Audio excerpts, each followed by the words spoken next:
club is different, but in the asylum, it's the manager. He has a string of homeboys dealing the pucketees to the party people in the club.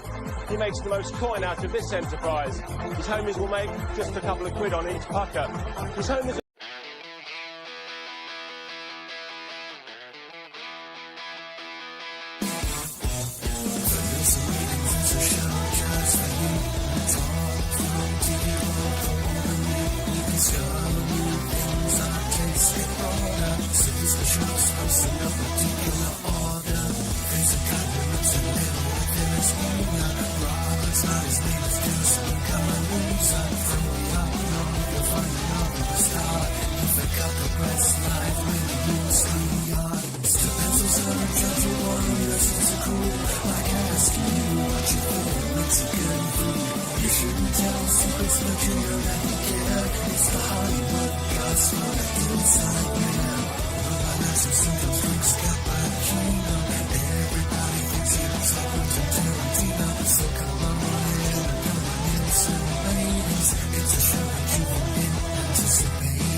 Going on?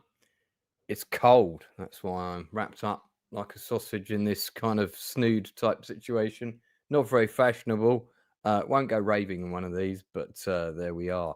Welcome to the Nielsen ratings. It's the last one. It's the last one of 2019. It's not the last live. We've got a couple more. We've got a big one coming up on the 30th, where I'm going to be talking about my top 5 movie and TV picks of 2024. I'll also be talking about my top 5 rave events that I've been to in London on the same stream and various other things. So that's going to be a lot of fun. That's going to be on the 30th. So do come along to the 2024 roundup. I dare say there will be one or two interesting guests, and we'll probably segue into all kinds of other topics. So that's at 8 p.m. on the 30th of December. Just one day left to go on 2024 when we're doing that stream. Not now, of course.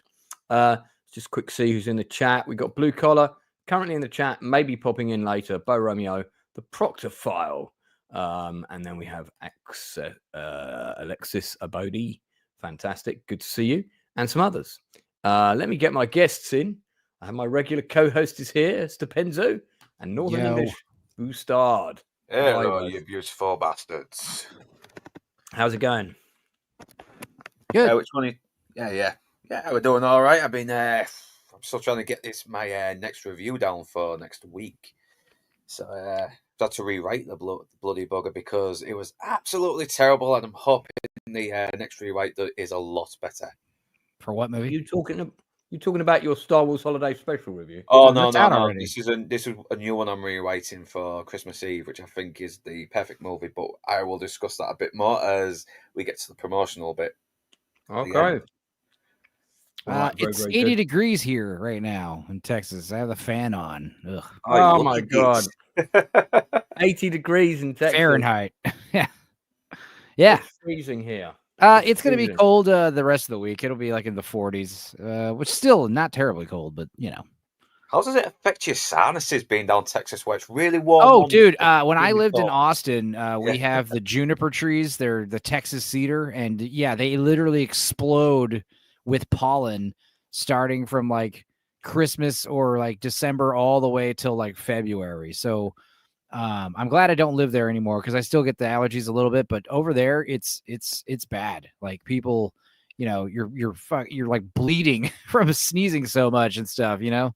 It's awful. You wake up, you know, sore throats, dry sinuses. I would get sinus infections, like they turn into ear infections. Awful.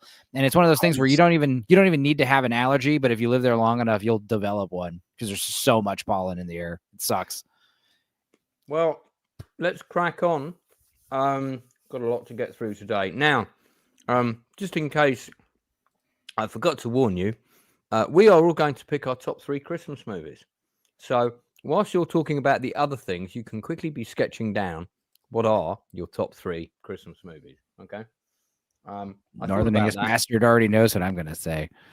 Well, you're going to do them in reverse order, 3, 2, 1.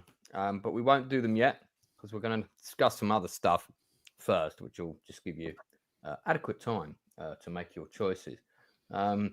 Okay, so traditionally we tend to recommend stuff on this channel. I watched a show that I thought was going to be good. I have to say it was utter pants. So in a breaking of tradition, I'm going to briefly talk about a show that was Big Pantaloons on Netflix. In Norway, this was originally released as The Wave, but in Netflix, they released it as La Palma, which is because it's set on the island of La Palma in Tenerife. Now, IMDb is severely trying to mess with me because I'm trying to enlarge the poster, but every time I do, IMDb seems to be failing. So it just keeps lagging on me for whatever reason. But okay, finally we've got it. So this is La Palma on Netflix. It's 4 40-minute episodes, and basically I got so bored with the dialogue and the characters that I did a Stupenzo. I watched it on fast speed. Yeah. In the original language with subtitles. It is dubbed, so you can watch it in American. It's basically about a family. In fact, the family portrayed on the poster, mum and dad, who are going through some tense times. Their daughter, who is gets into a very, very quick relationship with another girl from another family, and their sort of autistic son who suffers from ADHD and autism and various other things. It's never quite made clear exactly. And basically, in the midst of all this, it's discovered that there's a huge crack on the island of La Palma, and a massive part of the island is going to shift to one side. It's going to cause a huge tsunami, and everybody, this family in particular, finds out early because for some reason Norway has strong ties to La Palma. First I've ever heard of it in history, but I'll believe it. So they take sort of they get split up. The father ends up with this scientist woman, and this guy who studies tsunamis but wears a tracksuit in Norway turns up at the government building and says, "Oh yeah, if people get to this spot, the tsunami's not going to affect them." That is the biggest load of bullshit I've ever seen in a show, where these two ginormous waves come together, but for reasons best known to science, don't flood this cove that's immediately in front of them, which is a very small cove, I need to point out. And these waves are like 40 feet high, and they collide in front of the cove. And because they collide, they don't flood the cove. Yeah, okay, whatever. So, I mean, the acting's fine, but it just it's like really bad. Some really bad CGI shots, some good CGI. The tsunami, the water effects are actually pretty good. They look pretty real. But then there's this sequence where the wave hits this plane at the airport, and you know, I mean, I'm going to get into spoilers because you don't want to watch this show, people. You want to avoid this show, okay? This wave hits this plane, which the girl and her new girlfriend are in. The plane can't take off because there's a crack across the runway, all very earthquake. And their plane gets hit by a tsunami. And I mean, you know, in reality, they would all be dead. You know, not to mention the fact that they'd probably all get electrocuted and whatnot. But I mean, they would be dead. And somehow almost everybody in this plane is dead except for this girl and her girlfriend, her new girlfriend. And it's just, yeah, it's not a good show. I give it a very weenie 4 out of 10. The acting's fine. Everybody's going for it. But it's just, I just don't buy it. I just don't believe it. I just don't believe the story or the premise. It's just all a bit too ham. And I like my disaster stuff. I'm big fan of Earthquake and Towering Inferno and Poseidon Adventure and, you know, the greats, but wasn't a big fan of this. So Any comments from my panelist, or has anyone in chat seen it? If you have, tell us now. No, I haven't seen it. I didn't even know it existed. Yeah, it just came up. It's one of the new things that dropped. You scroll along the new stuff, and it's called La Palma. I just thought, it looks That's alright. Gray's going beep bop beep. Ah, you transphobe! I'm cancelling you. Ah. Yeah, it's not a good one. All right, so we'll duck out of that. Okay, moving on. Let's talk about a recommendation before we go to our number 3 Christmas movie top picks. All right, so also dropping last week was the 6-part drama series, 6 45-minute episodes of Senna. I watched this all in one night, and it was the night before I was due to go to this rave, and I decided to have an early night. I went to bed about 9 o'clock. I was actually quite sleepy, hadn't slept well the night before. Whacked this on, and I was still watching it at 4 o'clock in the morning. Because I just was like, let me put on another episode. It's pretty good. True story of Ayrton Senna, from his childhood till his unfortunate demise. I have seen the documentary, but one of the things I really liked about this was I really got a sense of who he was. I really felt like I got to know the man in this show. So Northern was under strict instructions to watch this. So Northern, tell us all about it. What do you think? Absolute shit. I haven't seen it, but I think it's absolute shit already. You haven't seen it. You can't comment. But fortunately, I just didn't get around to it. It's just been a very busy day. I'm just trying to get other stuff done as well, and it's just been hectic. But I have heard about this guy.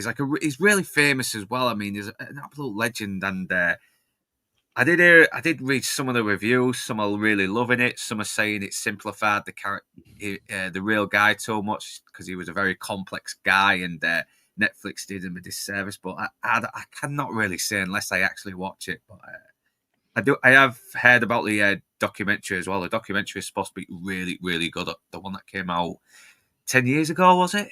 Yeah. Yep. 14 years ago. 14 years ago. Jesus. Right. The documentary is good. I mean, I'm not a fan of F1. I don't sit down and Nor watch. am I. I'm not impressed. It's like this is. I went against my brand and actually watched this. 5-something hour long miniseries. Just because I knew Lance would be upset if I didn't watch it, because I'm always like ignoring his requests. He always recommends some Netflix thing, and it's always a miniseries, and it takes a lot for me to just bite through it and watch it. But I did. And yeah, immediately after this, I was like, I'm going to watch the 2010. I thought it was a movie, which would have been weird. I thought it was weird that they made a miniseries if there's already a movie, but luckily it was a documentary, and the documentary is only an hour and 45 minutes long. But yeah, spoilers. The guy is a race car driver. He does really good, and then he crashes and dies. It's like, it doesn't really make me like race car driving anymore, than I didn't already. And this story does kind of, obviously spoilers, like the dude dies. They kind of show that the very first episode. Yeah. It's all leading up to the big cataclysmic race where he crashes and burns. And I'm just like, I don't know. There's some cool stuff in it. Like, he's kind of like a rock star for a while there, dating hot models and stuff. And that stuff's all, fine and dandy. And I do like how it is multilingual. I watched the English dub, but yeah, apparently it's like part Portuguese, part Italian, part English. So that's neat. I like that kind of stuff.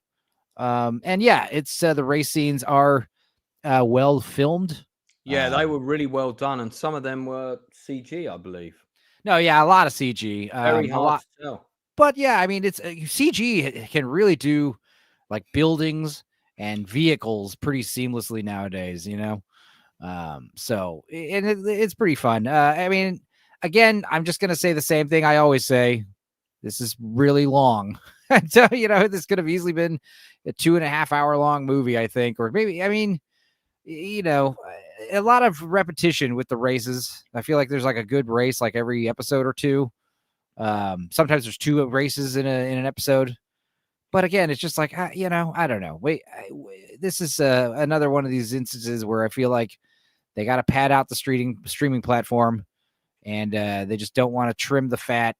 And it's one of these things where it was kind of a slog to get through, but I did it. I did climb that mountain for you, Lance, and honestly, it's not bad. It's pretty good. If you're into the miniseries, historical dramas and stuff, you'd like it. Especially if you're into race car driving. I think race car driving is how do I put this? Kind of gay. So if you're not into it, I think it might win you over a little. Cool Brazilian stuff. I'm just not a big sports guy. So yeah, I mean, I'm not into the racing. I do like my true story dramas. I do got to say Formula One is better than NASCAR, because NASCAR is just driving around in a stupid loop nonstop. Whereas, Formula One's like driving through this complicated racetrack, and it's raining and the cars are way faster. So, I get it. Talladega Nights is a pretty good one, though, for NASCAR. No, it's not. No, it's not. I think Will Ferrell, some of his comedies are a little overrated.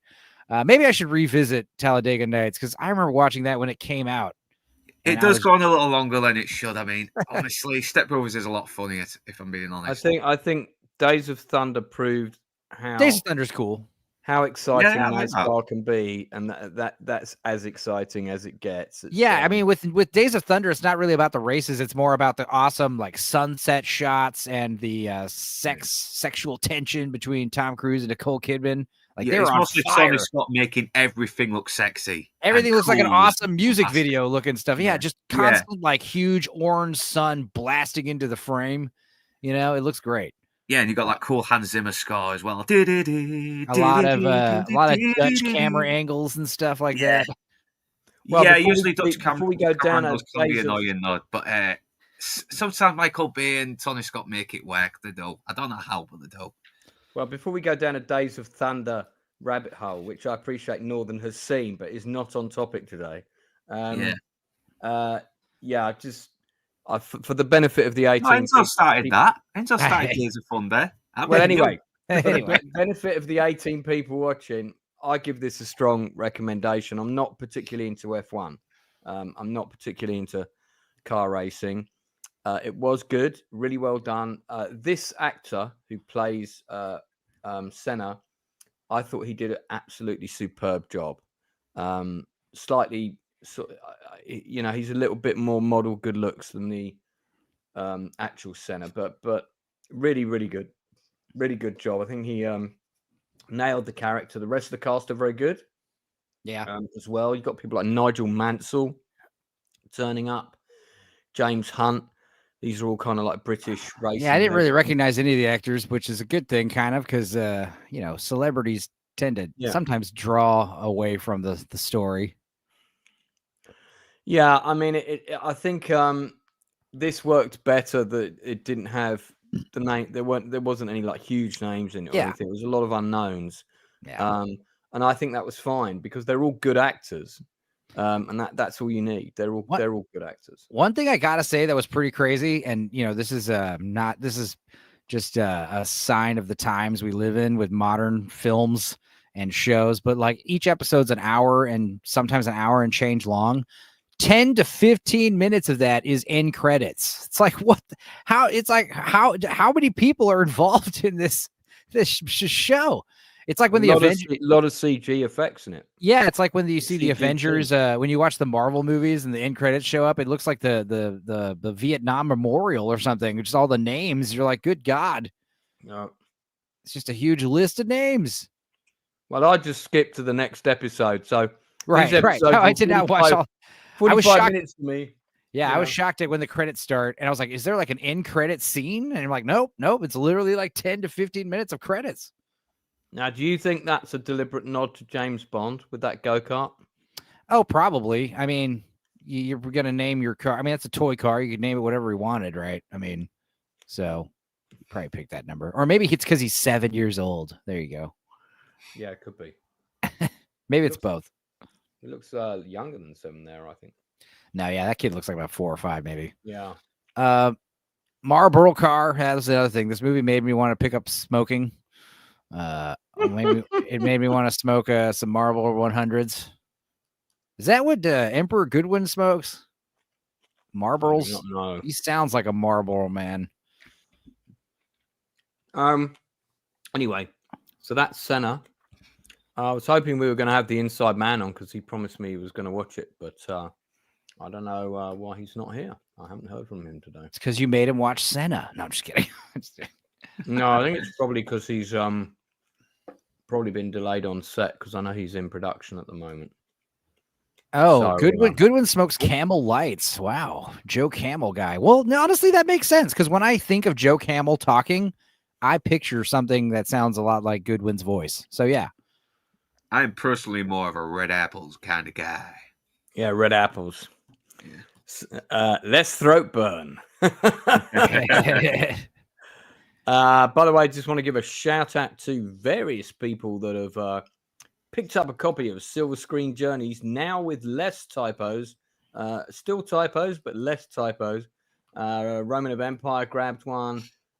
This is great. It's one of my favorite photos that somebody's sent me with the little guy. Oh yeah, the little drawing mannequin. Yeah, and the hardback edition of the book is particularly nice. Here's another one with the hardback.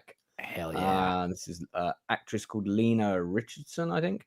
And Ken, who's one of my stills photographers from Paratrooper, the Gourd King himself. Yeah. You get to see what he looks like. God. You finally can see the Gourd King. There he is.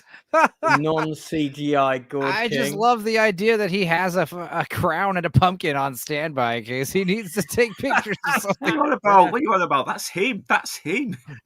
Yeah, shut up. Can you identify this person by their thumb tattoo? So this is one of the actresses who played in my read-through of Seven Magnificent Egos, which is my play about the making of the Magnificent Seven, which I'm trying to get on stage now. This lady played the female who reads all the female roles. Absolutely fantastic actress. Who's this? Don't know. Now, this guy manages a pigeon hut on top of a roof. You can tell from the cap. So no stereotyping here. This is one of my raving buddies. Yeah. So yeah. Well, and then here we go. Someone bought 2 books, 1988 and Silver Screen Journeys, and some wine to help them get through them. So thank you guys for the support. Really means a lot to me. That's actor Mark Hampton, who would be a good fit for the next James Bond, and another one of my raving buddies, Ben. So yeah, there's been quite a few people that have picked up a copy. I really do appreciate it. Keep these photos coming, and you don't have to be in the picture. You can just send a picture of it on your coffee table or featuring your thumb, whichever works. All right, let's get Christmassy. Let's talk Christmas movies. So, top 3 Christmas movies. My number 3 pick is It's a Wonderful Life. Whoa, classy. Yeah.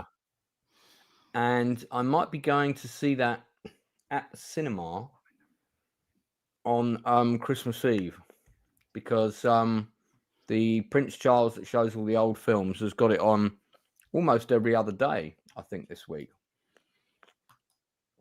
So yeah, It's a Wonderful Life for me. I didn't watch this film all the way through until I was in my 20s, I think. 1946, Jimmy Stewart, Donna Reed, the story of a man who's shown how his life might have been if he'd made a couple of different choices, directed by Frank Capra, an absolute classic. I bought it on DVD, I think back in the early 2000s, and it contained both the black and white and the color version. And when I watched it with my ex, I said, what version do you want to watch? And she was like, oh, no, let's see it in color. So I saw the colorized version for the first time. ever with her. Have to say, I do prefer the black and white version because the film was lit for black and white. You can tell, and with the colorized version, it does look a little bit flat. But I do love the fact that the majority of the film is setting up for that really, really inspiring ending. Yeah. Yeah. Man, IMDb is really laggy today. It eats up a lot of bandwidth. I don't know why it's such a bandwidth suck, but it is. I'm gonna drop a couple of windows there, see if we can assist. So that'd be my number 3. Does anybody else have It's a Wonderful Life in their top 3 Christmas films? Yes, I do. It's just so bloody heartwarming. It goes so dark and bleak with the what if you never existed, and but it's just what you need though. It's that perfect darkness just to make the more inspiring moments all the more fulfilling. Well, he has to go through it, doesn't he? He has to Yeah. go through it. Otherwise, there's no redemption. Like I said, it makes it more fulfilling, and you kind of feel his frustration as well. He wants to get out of this town and explore the world, and everything just keeps getting in the way. And once that money gets lost, all his frustrations just start venting out. It's like he's just letting go of everything he's been holding up all these years. But it does lead to this good moment. It's like, no, all the sacrifices he made did not go to waste. He helped a lot of people, and in the end, they help him out of something that could have destroyed his life. Yeah, I do like the scene where they keep the bank open by him saying, "How much money do you need?" to everyone to sort of get through the week. That's such a good scene. Yeah, I did want to punch that guy where it was like, "I want 2,000." He's like, "Oh, come on, we got all these people here. I want 2,000. Otherwise, I'm going to." What's his name? Mr. Potter. That's him. I kind of wanted George Bailey to punch the guy a little bit though, because everyone else needs money, and he's being a right greedy git. But that wouldn't be very Christmassy, would it? No, but it would have been a good laugh. But yeah, I get it. You know, it's not that type of film, and Christmas is all about making amends and putting beside. There's a common trope with the Hallmark Christmas movies where the Grinch or the Scrooge of the movie is like, welcome to the dinner party with open arms. Hey, you've been a jerk this whole movie, but you want to join us? Oh, okay. It's a lot of that going on. A lot of people kind of moan about, Mr. Potter. He never really pays the price for what he did because he steals that money, doesn't he? And leaves George Bailey to take the rap. But the thing is that he's going to die a frustrated, mean old man with no one to love him. He's going to die alone. George Bailey will die with people who love and respect him because he's done so much for them. Yeah. It's a good film. I've never seen it at the cinema, so I'm going to go and try and see it this week if I can fit it in. So Wonderful Life. Fantastic. So is that your number 3 pick as well? It is, yeah. It is. Okay, so Enzo, what's your number 3 pick, top 3 Christmas movies? The Ref, starring Dennis Leary, Kevin Spacey, and Judy Davis. Yeah, that's an awesome film. I've only seen it once. Dennis Leary is a jewel thief in a wealthy suburban area of New England. I think Connecticut they're in. I don't remember where they're at. But Connecticut, because he says Connecticut is the 5th ring of hell. That's right. He gets kind of the heist. He's going to steal some diamonds from a rich person, and it goes bad. What's the title again? The Wrath. The Ref. Like the referee, the Ref. Oh, the Ref. And he, basically he's on the run as a jewel thief, and he is like without a ride. Like his getaway driver is gone, and he's alone in some wintry snowscape town. And he just happens upon Kevin Spacey and Judy Davis, who are a couple, and kidnaps them, takes them to their home. But what he does not realize is they are like going through insane, spousal issues. A lot of couples therapy. They are not having a good time. And he basically, becomes their therapist because he doesn't realize that they're going to have like family over for a big dinner party. And he's like, we're just going to roll with it. I'm going to pretend to be your therapist. And it's hilarious. It's a great, he didn't just steal diamonds. He stole Bill Hicks' whole act. Yeah. Well, to be fair, Bill Hicks wasn't very funny. Dennis Leary kind of did the Bill Hicks thing, but funnier. Bill Hicks was like Jim Morrison, where it's like, yeah, I get it. You're like the first guy to kind of talk like this, but where's the comedy? Where's the ha ha ha? You're getting a little preachy. But yeah, Dennis Leary, I mean, he's just got a great, he's great in this movie. And this is Jonathan Demme. No, Ted Demme. Ted Demme made this movie. And then he made... this film was released under the title Hostile Hostages in the UK. Oh, that's probably why you don't know what it is. Okay. No, I've seen it. I saw it at the cinema. Yeah, The Ref is a great title, though. I love The Ref. It's a great title. No wonder I've not been able to find it. Okay, Jesus. Yeah, try that. I'm sure... on the 7 Seas, it's listed under The Ref. But yeah, I love the title The Ref because, first of all, you think it's a sports movie. But no, it's actually the title Absolute Gislon. Yeah, Absolute Gislon. Absolute Gislon. Yeah, it's great. Again, it's a funny-ass movie. And yeah, Kevin Spacey and Judy Davis are amazing together. And, they've got this awful, tension, nonstop arguing. You have a person taking you hostage with a gun, and he's constantly telling you to shut up and stop arguing with each other. It's just hilarious.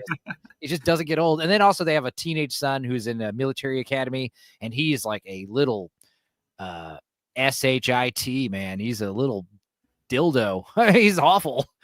But you realize, it's because he comes from this kind of almost broken home, basically. The home is like on the verge of breaking, they want a divorce, and they're going to couples counseling to keep the marriage together.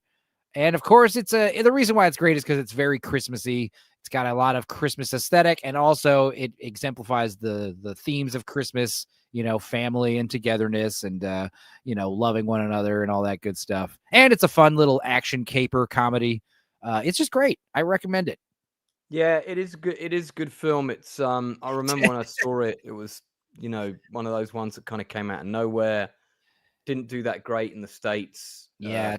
Hence the retitling of the film in the UK. I have a feeling I saw it at a film festival or a special screening, because I don't remember it being on general release, but I did see it at the cinema. So I feel like it was like a one-off screening that I got to see, but I might be wrong. And maybe it was on for a week, but yeah, who else is in it? Robert Wrigley is in it briefly. Dennis Leary's hilarious, but Kevin Spacey's mother, she's great. And also, what's her name?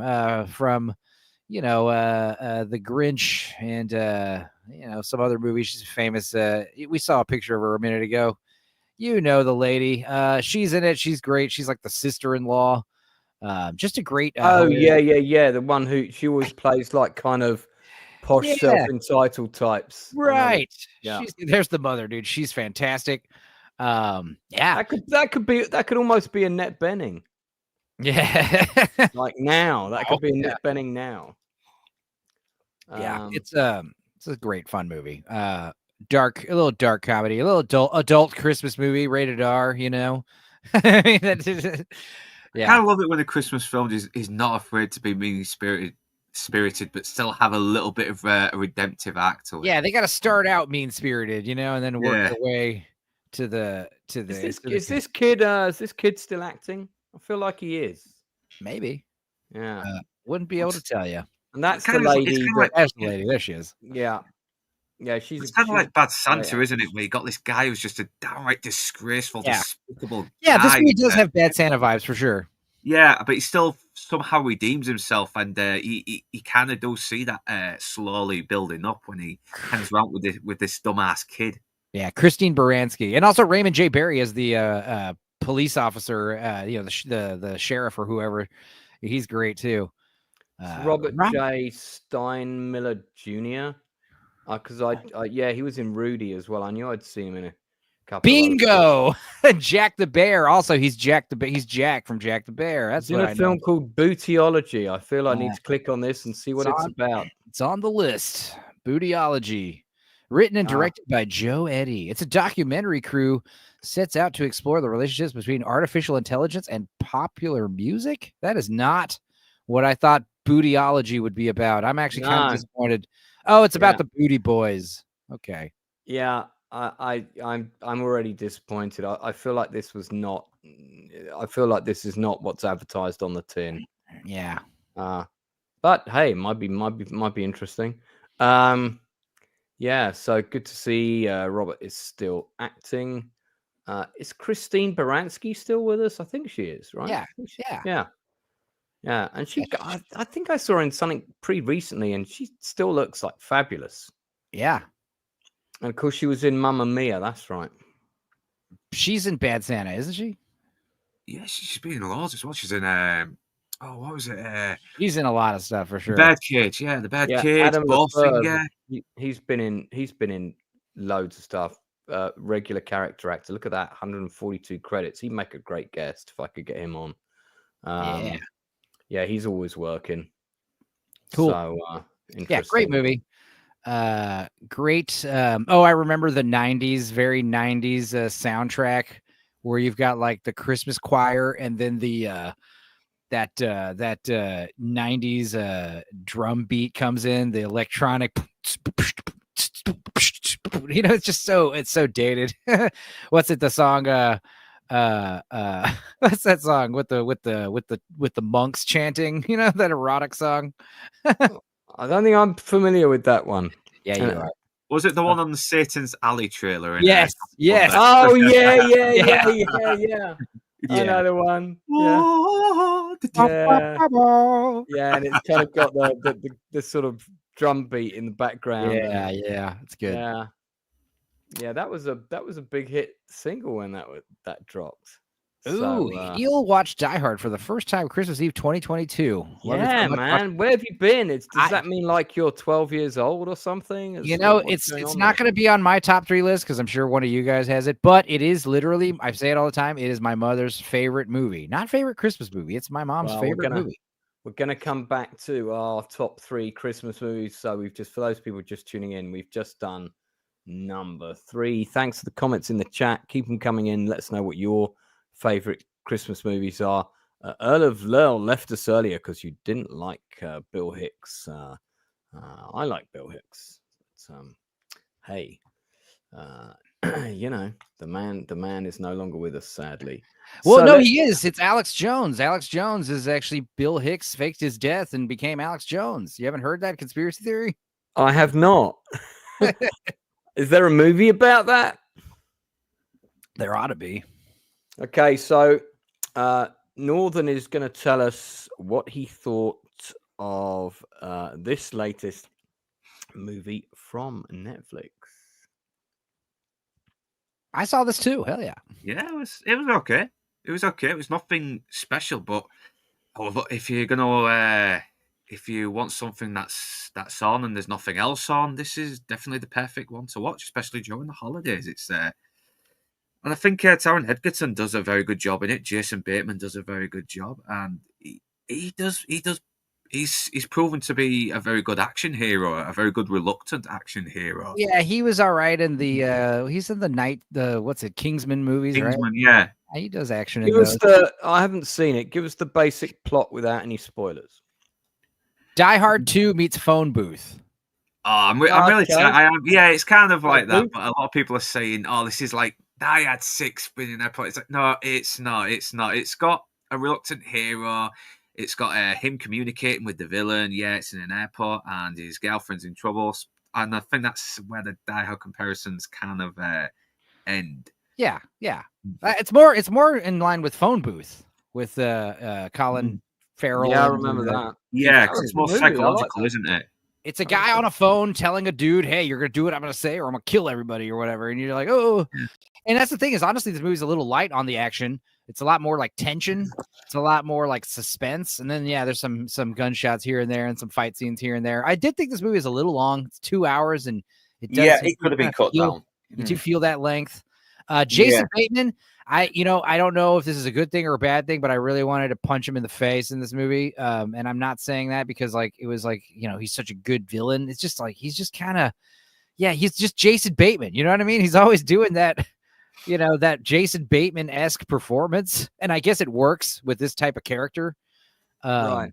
Yeah, because he kind of like sees right through the Taron Egerton character is kind of like calling him out on his bullshit, because he's a guy that's basically just kind of it was kind of been allowing himself to get stuck in a rut and not really expand himself or try to be ambitious. Like, he was ambitious, but after a failed test, he's kind of like he kind of allows himself to be defeated and you not gave up on life, didn't you? Yeah. Right. Is it? But the question is it as good as Carry On Up the Khyber? No, I don't think so. No.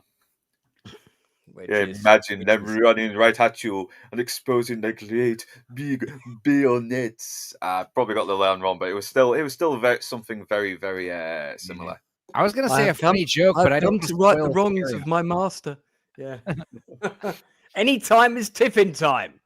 Yeah. So Rob Faulkner says no, it's not as good as Carry On Up the Khyber. There is like, I mean, Jesus. I mean, we know the bad guy gets his at the end, I'm sure, right? I mean, that is a pretty rewarding scene. So it makes sense as well. It's a good little payoff as well. Like the very thing that he works with is you always want the big bad to die a hilarious, awesome way, and in this movie, he doesn't disappoint with that kind of category. Yeah, the death is kind of like a cruel joke played on him. It always has to be. That's another reason why I like a lot of the James Bond villain deaths. You guys know my mother loves insane, violent action films, and my mom definitely cheered and laughed like a cackling witch at the end of this.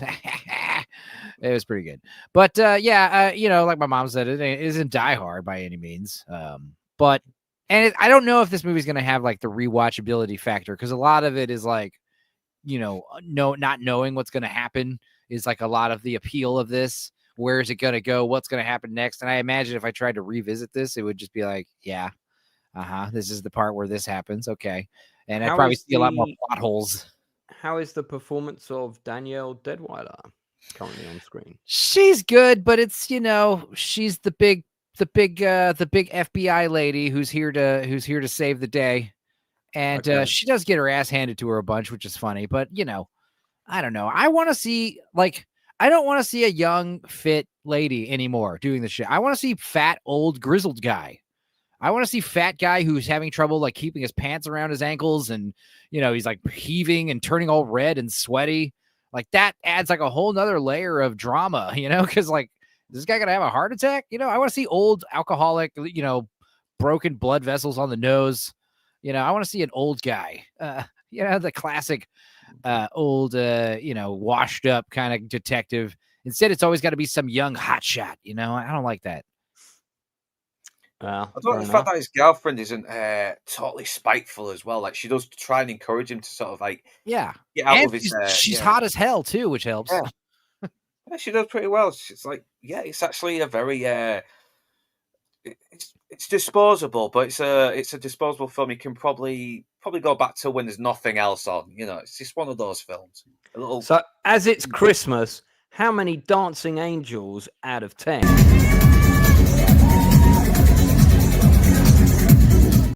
You give Carry On? Like most Netflix stuff, it's pretty good. It's not excellent. It's not great. I'd probably say 6. 6. Okay, 6. That's yeah. Okay, well, Northern, where are you at with it? Yeah, I'd probably be a little bit generous, because you can see this film is trying to be entertaining. It's not trying to beat us over the head with any forced messages. It's kind of got a good little message of don't be afraid to take risks in life. That's what makes life worth living. Better yourself. Wake up, smell the coffee once in a while. So out of 10, your final score is 6.5, he said. 6.5. Okay. All right, that's interesting. I'm gonna try hard. This is Adam Gray. I'm gonna watch this tonight. The it's person decent. who I'm writing a script for right now has actually seen it and said, "Watch this before you finish doing the script." So, people giving it pretty similar ratings here. 6 out of 10. Yeah, like I said, it's a little long, but it's got a good ending, so it's cool. All right. Enzo, give us not your Christmas pick. Just give us another thing you've got to talk about this week. Well, it is a Christmas movie, but it's not one of my favorite Christmas movies. Sure. We did a horror, holiday horror tier stream on Nadia's channel where we talked about we ranked a bunch of Thanksgiving and Christmas related horror movies. And one of them that wasn't on the list that Vex was like, why is this not on the list? And y'all should watch it. It's called Better Watch Out. And she said, don't go into this blind. And I watched it last night and holy hell. This is one of the coolest Christmas horror movies I'd seen in a while.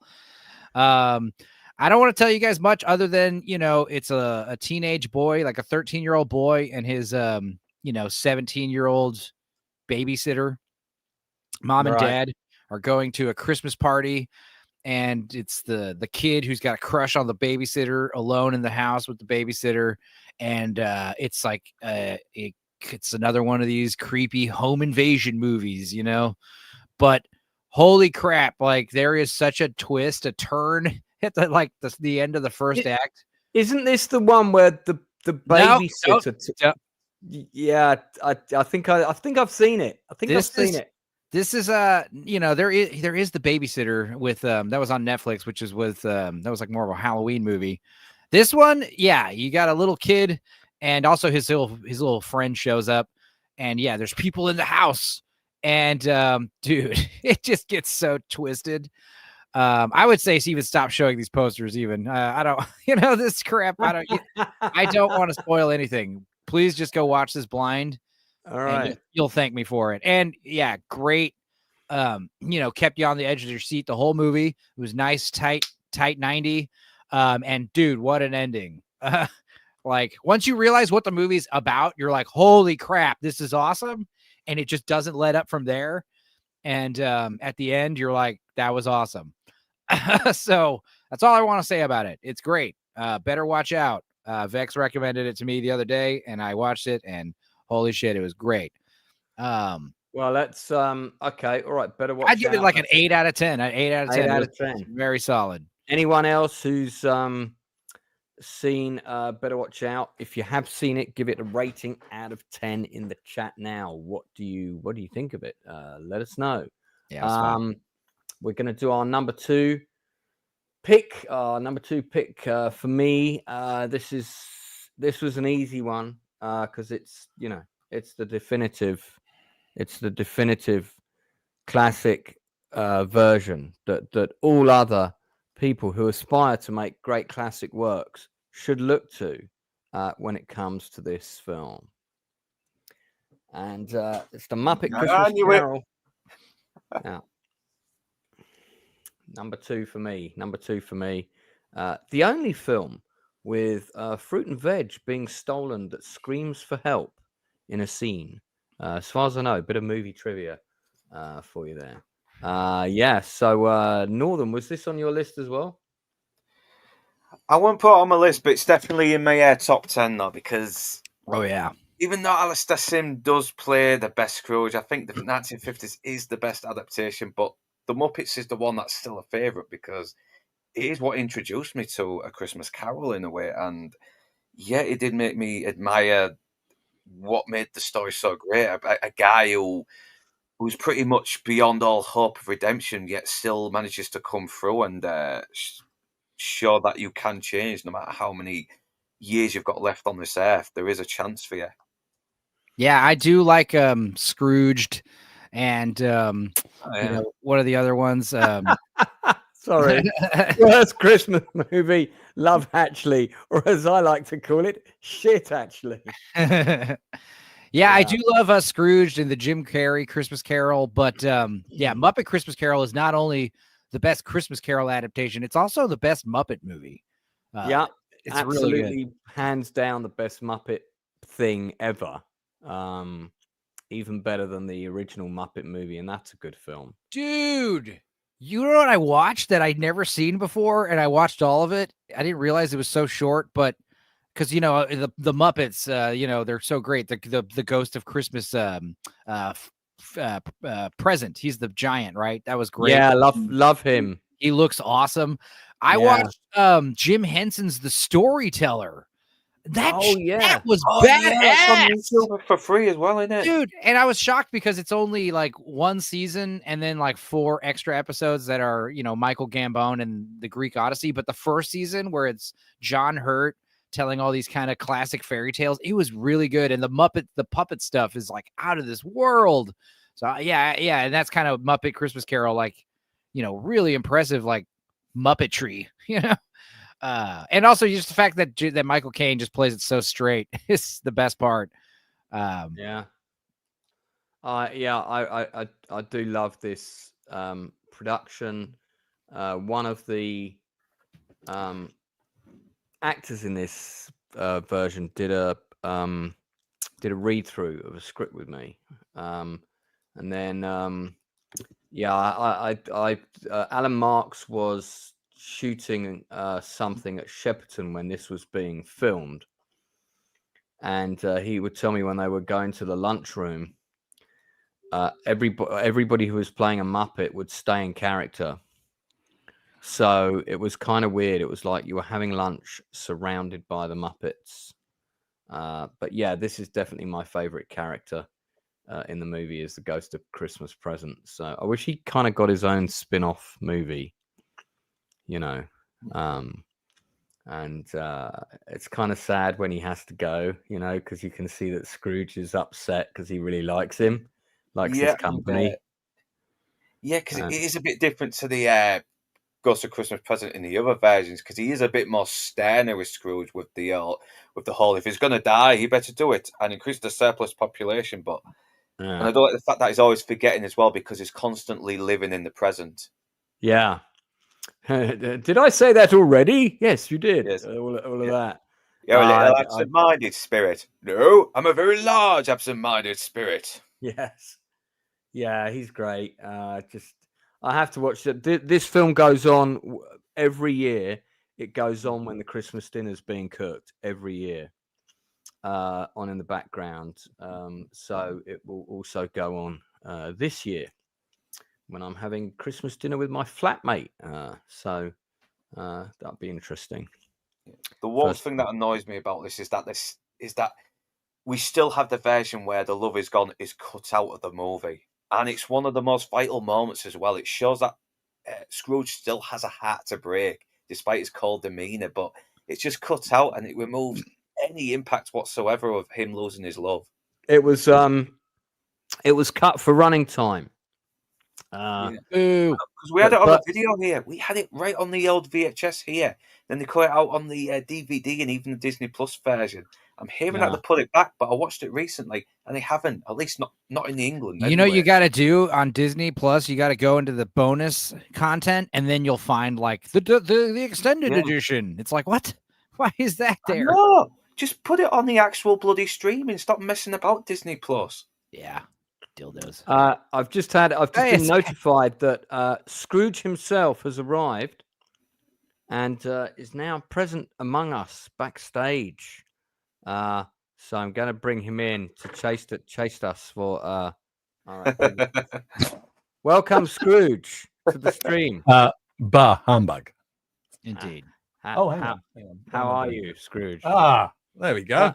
Yeah.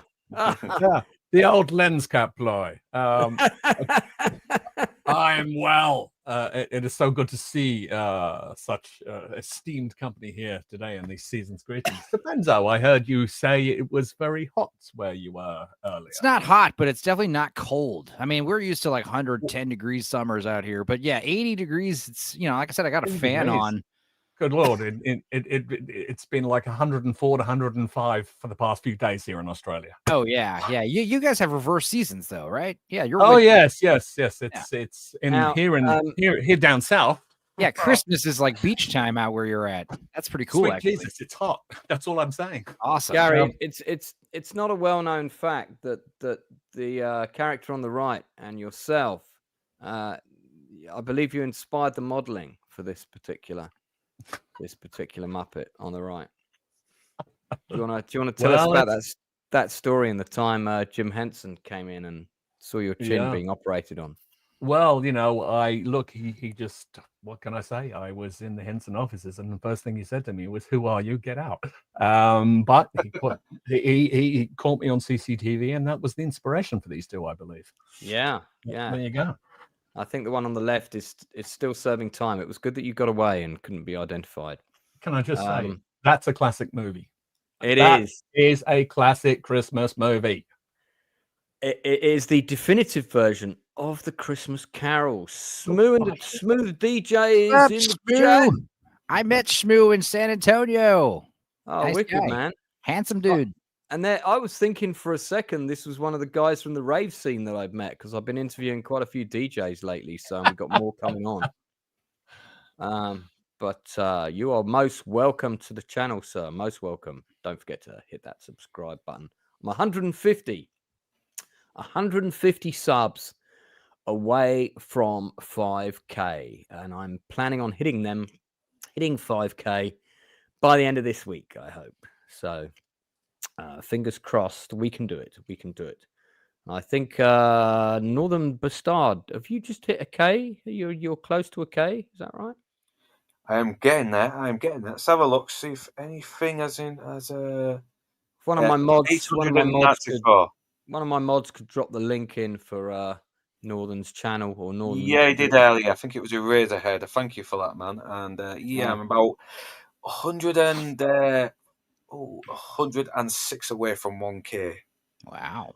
So, Gary, we've been discussing our favorite top 3 Christmas movies as well as recent releases. The number 3 for me in Northern was It's a Wonderful Life. Enzo picked Hostile, whatever the hell. Hostile Hostages, yeah, as it's known in the UK. And we're now doing number 2. Christmas Carol is my number 2 pick. Where would this be in your top 3 Christmas movies? Well, I would have to agree with you, Lance. It's Wonderful Life. I think Gary and Lance have the same top 3. I'm not joking. I think we do. I was trying to keep that quiet, Enzo, but I think we do. Yeah. I think we do. I watch this one every year. I love Michael Caine's. When he was making this, he was told allegedly by one of the crew members, just have fun. He plays it serious with a heart attack. To which he replied, yes, I will play this like a very serious drama. I am a serious actor. I am playing it whether they're puppets or not. Now shut your bloody mouth. I love it. Brilliant. Yep. I think he just shines in this. Can you, Gary, can you top that impersonation? Well, I cannot do justice to Northern Bastard's interpretation of Mr. Kane. So I will bow to his to Mr. Bastard. Yeah. I feel like we're in the trip together. Michael Caine. Yeah, my name's Michael Caine. On the subject of great Michael Caine performances, I wonder if you guys have seen the 2-part ITV drama that he did with Lewis Collins from The Professionals about Jack the Ripper. Oh, yes. Very, very, very good. Yeah. Highly recommend it. I actually have it on VHS, which means it's probably covered in, that kind of white film on the tapes and whatnot. So I probably don't have it anymore. I may have a DVD of it. It came out in 1988. Oh my God, it's actually just been released on Blu-ray. And if people watching haven't seen this, track it down. It's really bloody good. They spent a lot of money on it. It's quite heavily researched, so it's very much kind of, this is what we believed happened, and it follows the narrative of a relative of the royal family being responsible for the murders, which was a theory that gathered quite a lot of pace, I think, in the 80s. I'm not an expert on the subject, so I don't know how true that is, but this was a really well done show, and Lewis Collins is really good in it as well. Really good. Jane Seymour. It's got a good cast. There's a lot of kind of well-known supporting British character actors of that time, several of whom are sadly no longer with us. Including Collins, of course, yeah. But it's a great two-parter. It's really, really good. And I highly recommend it if people haven't seen it. And he plays Inspector Lestrade, So and of course it's everybody's kind of getting very upset about the murders. So there's political intrigue. Got the working classes are kind of rousing up into rebellion, and it's really, really well done. I really did like it. Thought it was very good. So that's Gary's house on the just at the end there. So production designer John Blizzard, nonetheless. So there you are. Murder in Whitechapel. Great show. My number 2 pick was Muppet Christmas Carol for top 3 Christmas. Northern, what you got for that? What's your number 2?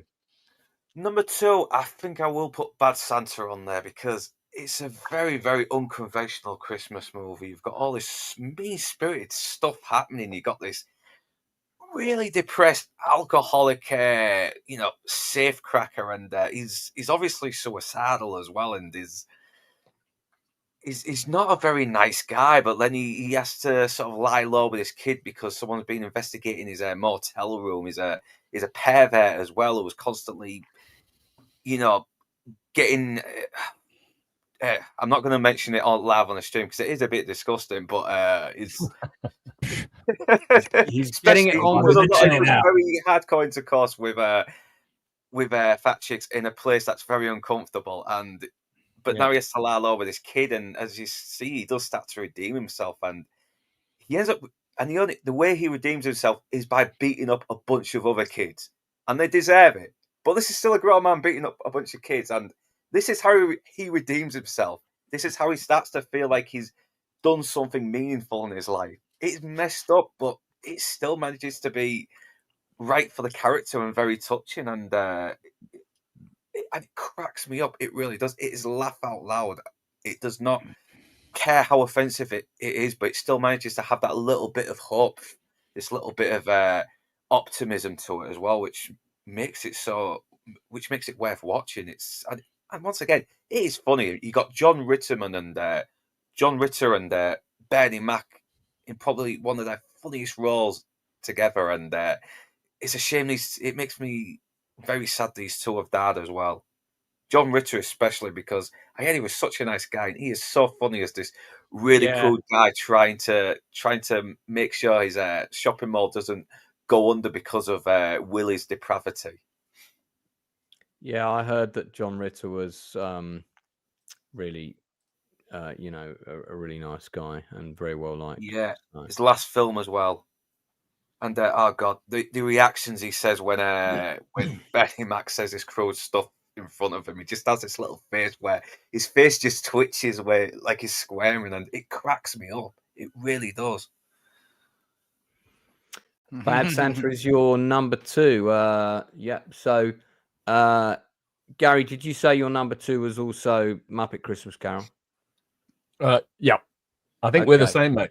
Dude, yeah, and 3 was Wonderful Life. I love it, Bad Santa, when he says when he figures out his name's Thurman Merman. Yeah, the kid is great. I remember that. The kid is so great. Your name is Thurman Merman. Yeah. Like, first of all, he's been living in the dude's house for like a week or something at this point, and he doesn't even know his name. The kid is funny. Depends. What's your second Christmas choice? Oh, yeah. Okay, no one's gonna guess it. This is we talk about unorthodox Christmas movies. This isn't even a Christmas movie, but it does exemplify all the themes and traditions of Christmas. This is a Japanese film. It's Akira Kurosawa's film Redbeard from 1965, I believe. It's a 3-hour movie about a doctor in feudal Japan who is going to be the new private physician of the emperor. And on his way to his new assignment, he gets reassigned in a detour.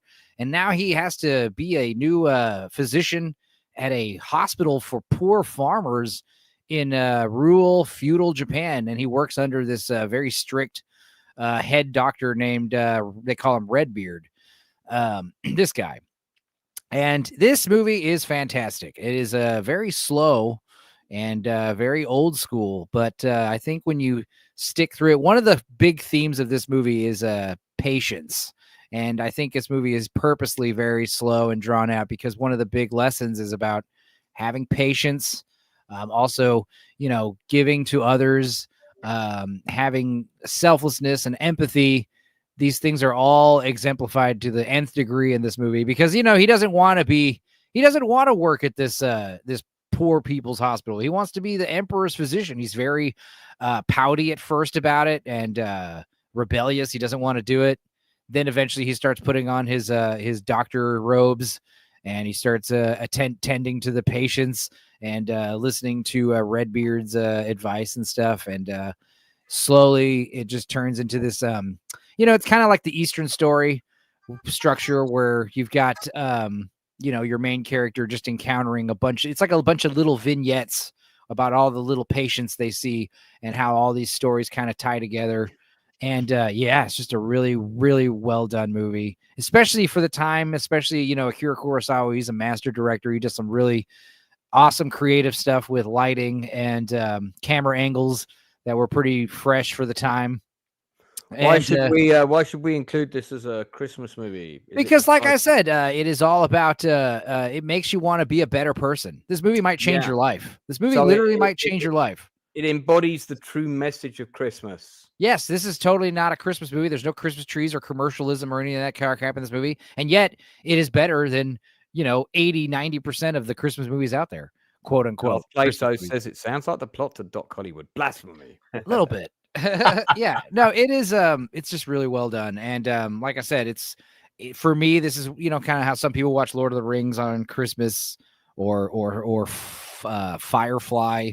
Those aren't really Christmas things, but yeah, this one is kind of my unorthodox Christmas standard, and I always recommend it to people, and no one ever watches it. So yeah, check it out. It's really, like I said, it's one of these movies that might change your life. I have seen No Jimbo though by Kurosawa. No, yeah, all of Akira Kurosawa movies are great, and this is one of his most underrated movies in terms of. Yeah, this is the guy that played Toranaga in the original Shogun as well. And Seven Samurai. Yep.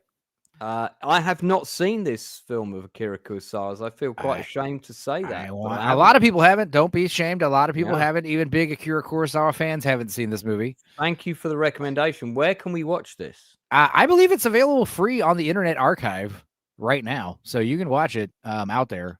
As far as where is it available on streaming platforms, like I said, it's definitely on Internet Archive right now. But if I look up Redbeard 1965, it is apparently on it's on some platforms like Hulu and stuff, but with premium subscriptions. So I would say just watch it on the Internet Archive. It's got subtitles hard coded into it, English subtitles. While you're checking that out, Gary, would you read out this comment from Andrew Musgrave in the voice of Michael Caine, please? Lord.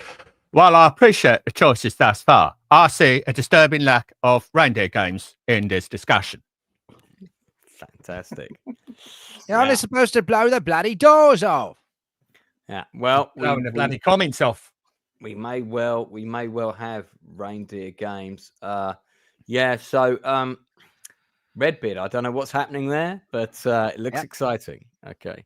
Yeah, like I said, this is one of those movies. It's a slow burn, but if you stick through it and watch it all in one sitting, otherwise it'll lose its muster if you try to pick it up tomorrow, Incidentally, all of the Christmas movies I've recommended so far, I would give a 10 out of 10 to. What would you give Redbeard out of 10? I would give this a 10 out of 10. This is a masterpiece movie. Like I said, this is one of those movies that makes you want to be a better person when you're done watching it. Damn. Okay. I'm already an amazing person, so when I've watched this, I'm going to be superhuman. Right. All right. Let's move on. We've got our Christmas number one pick. Now that we've been joined by the Bolter, that will be exciting. But also, let's just talk about any other new stuff that we've watched that we want to recommend. this week.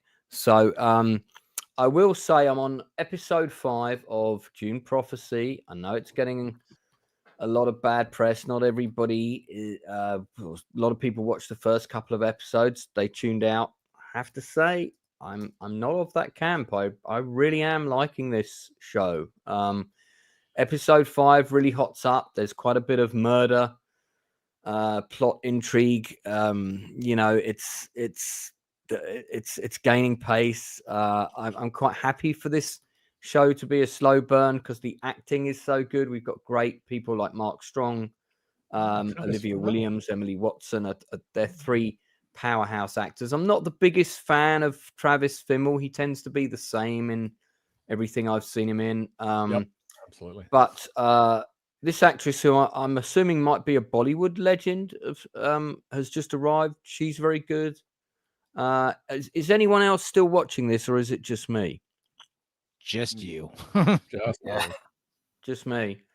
So, Gary, you've not seen June Prophecy? No, it's on the list, but struggling to know whether to be bothered or not. Just gonna wait 4 or 5 more weeks, binge it. I mean, I'm enjoying it. I do like it. Darth Plato is watching it. He doesn't hate the show, but it breaks June law. Fortunately, I don't know June law. I have seen 6 episodes of Landman. I do really like Landman. Top quality show. Highly recommend it. Toxic was on us to watch it the other week. And I did, and it is good. Yeah. Great recommendation, mate. Thank you very much.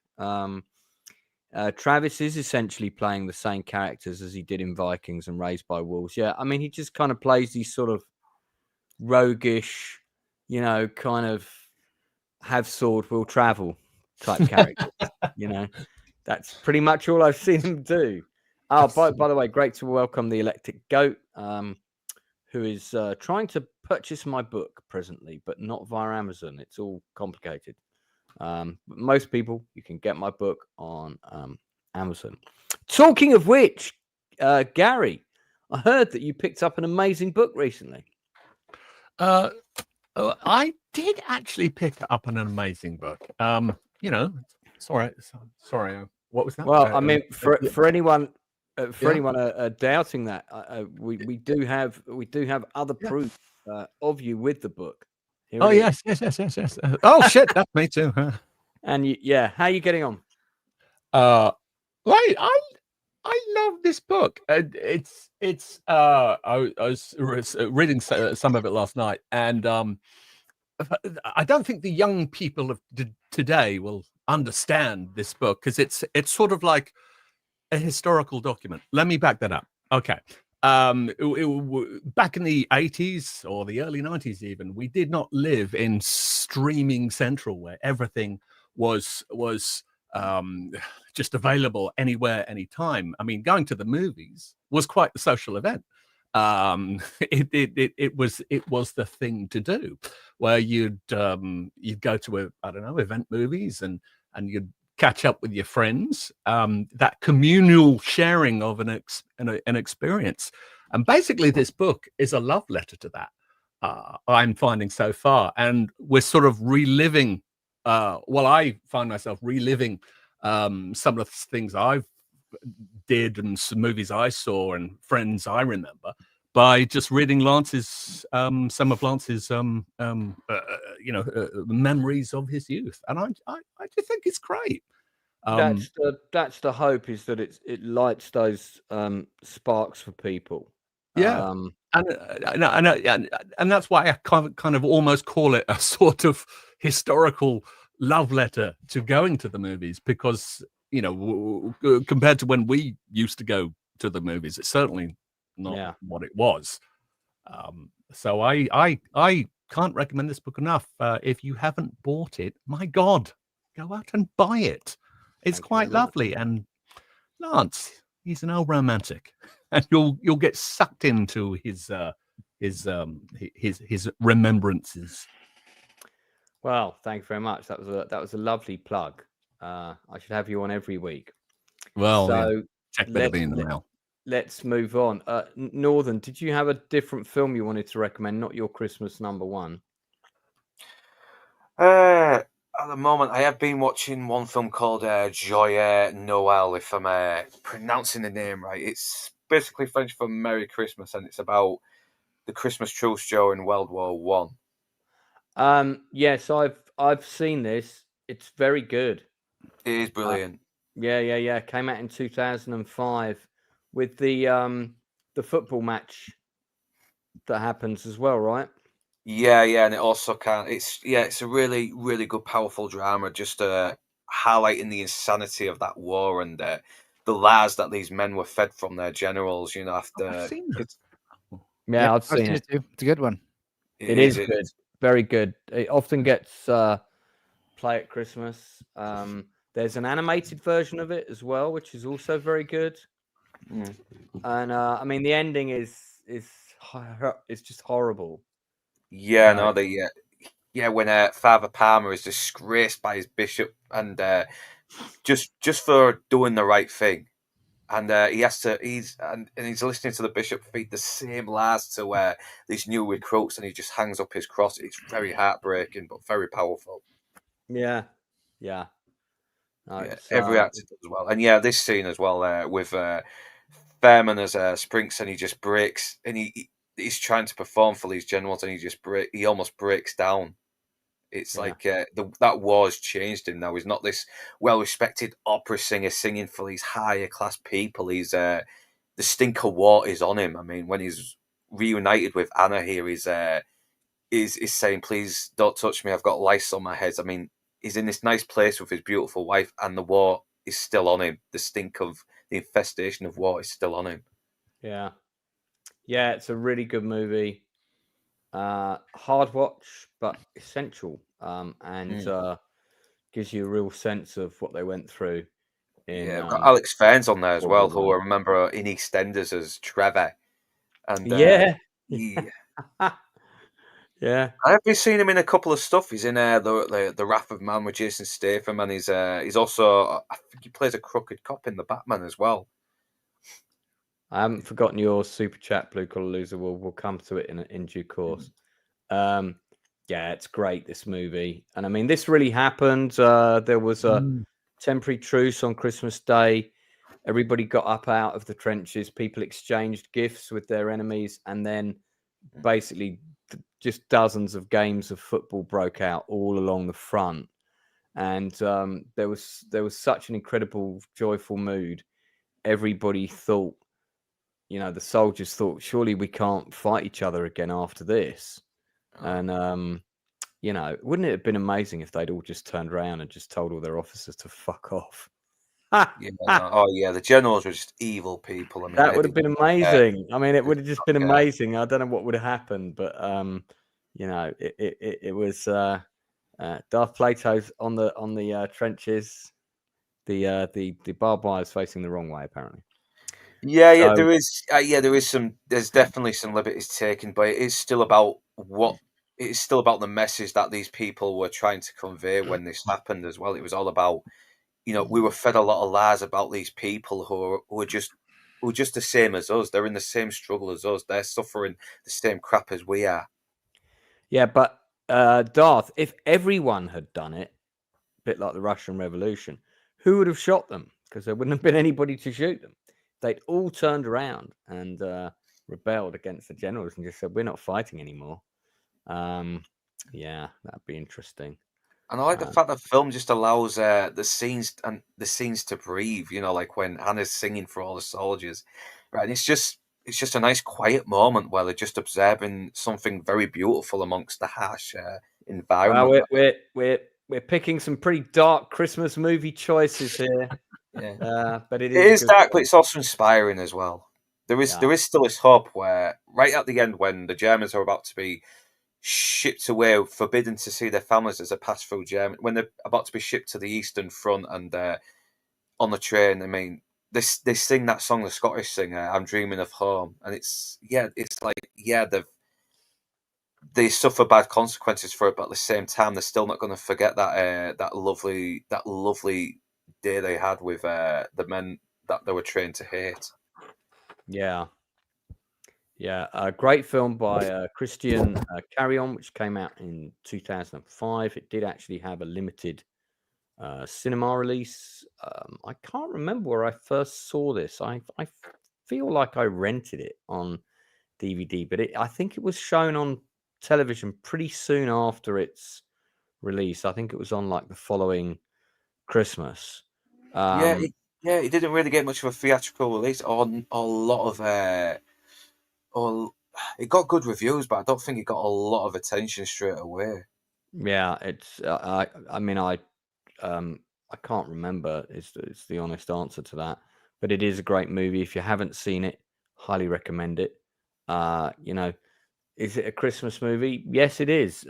Is it a Christmas movie that's gonna warm your cockles and make you feel fun? No, not really.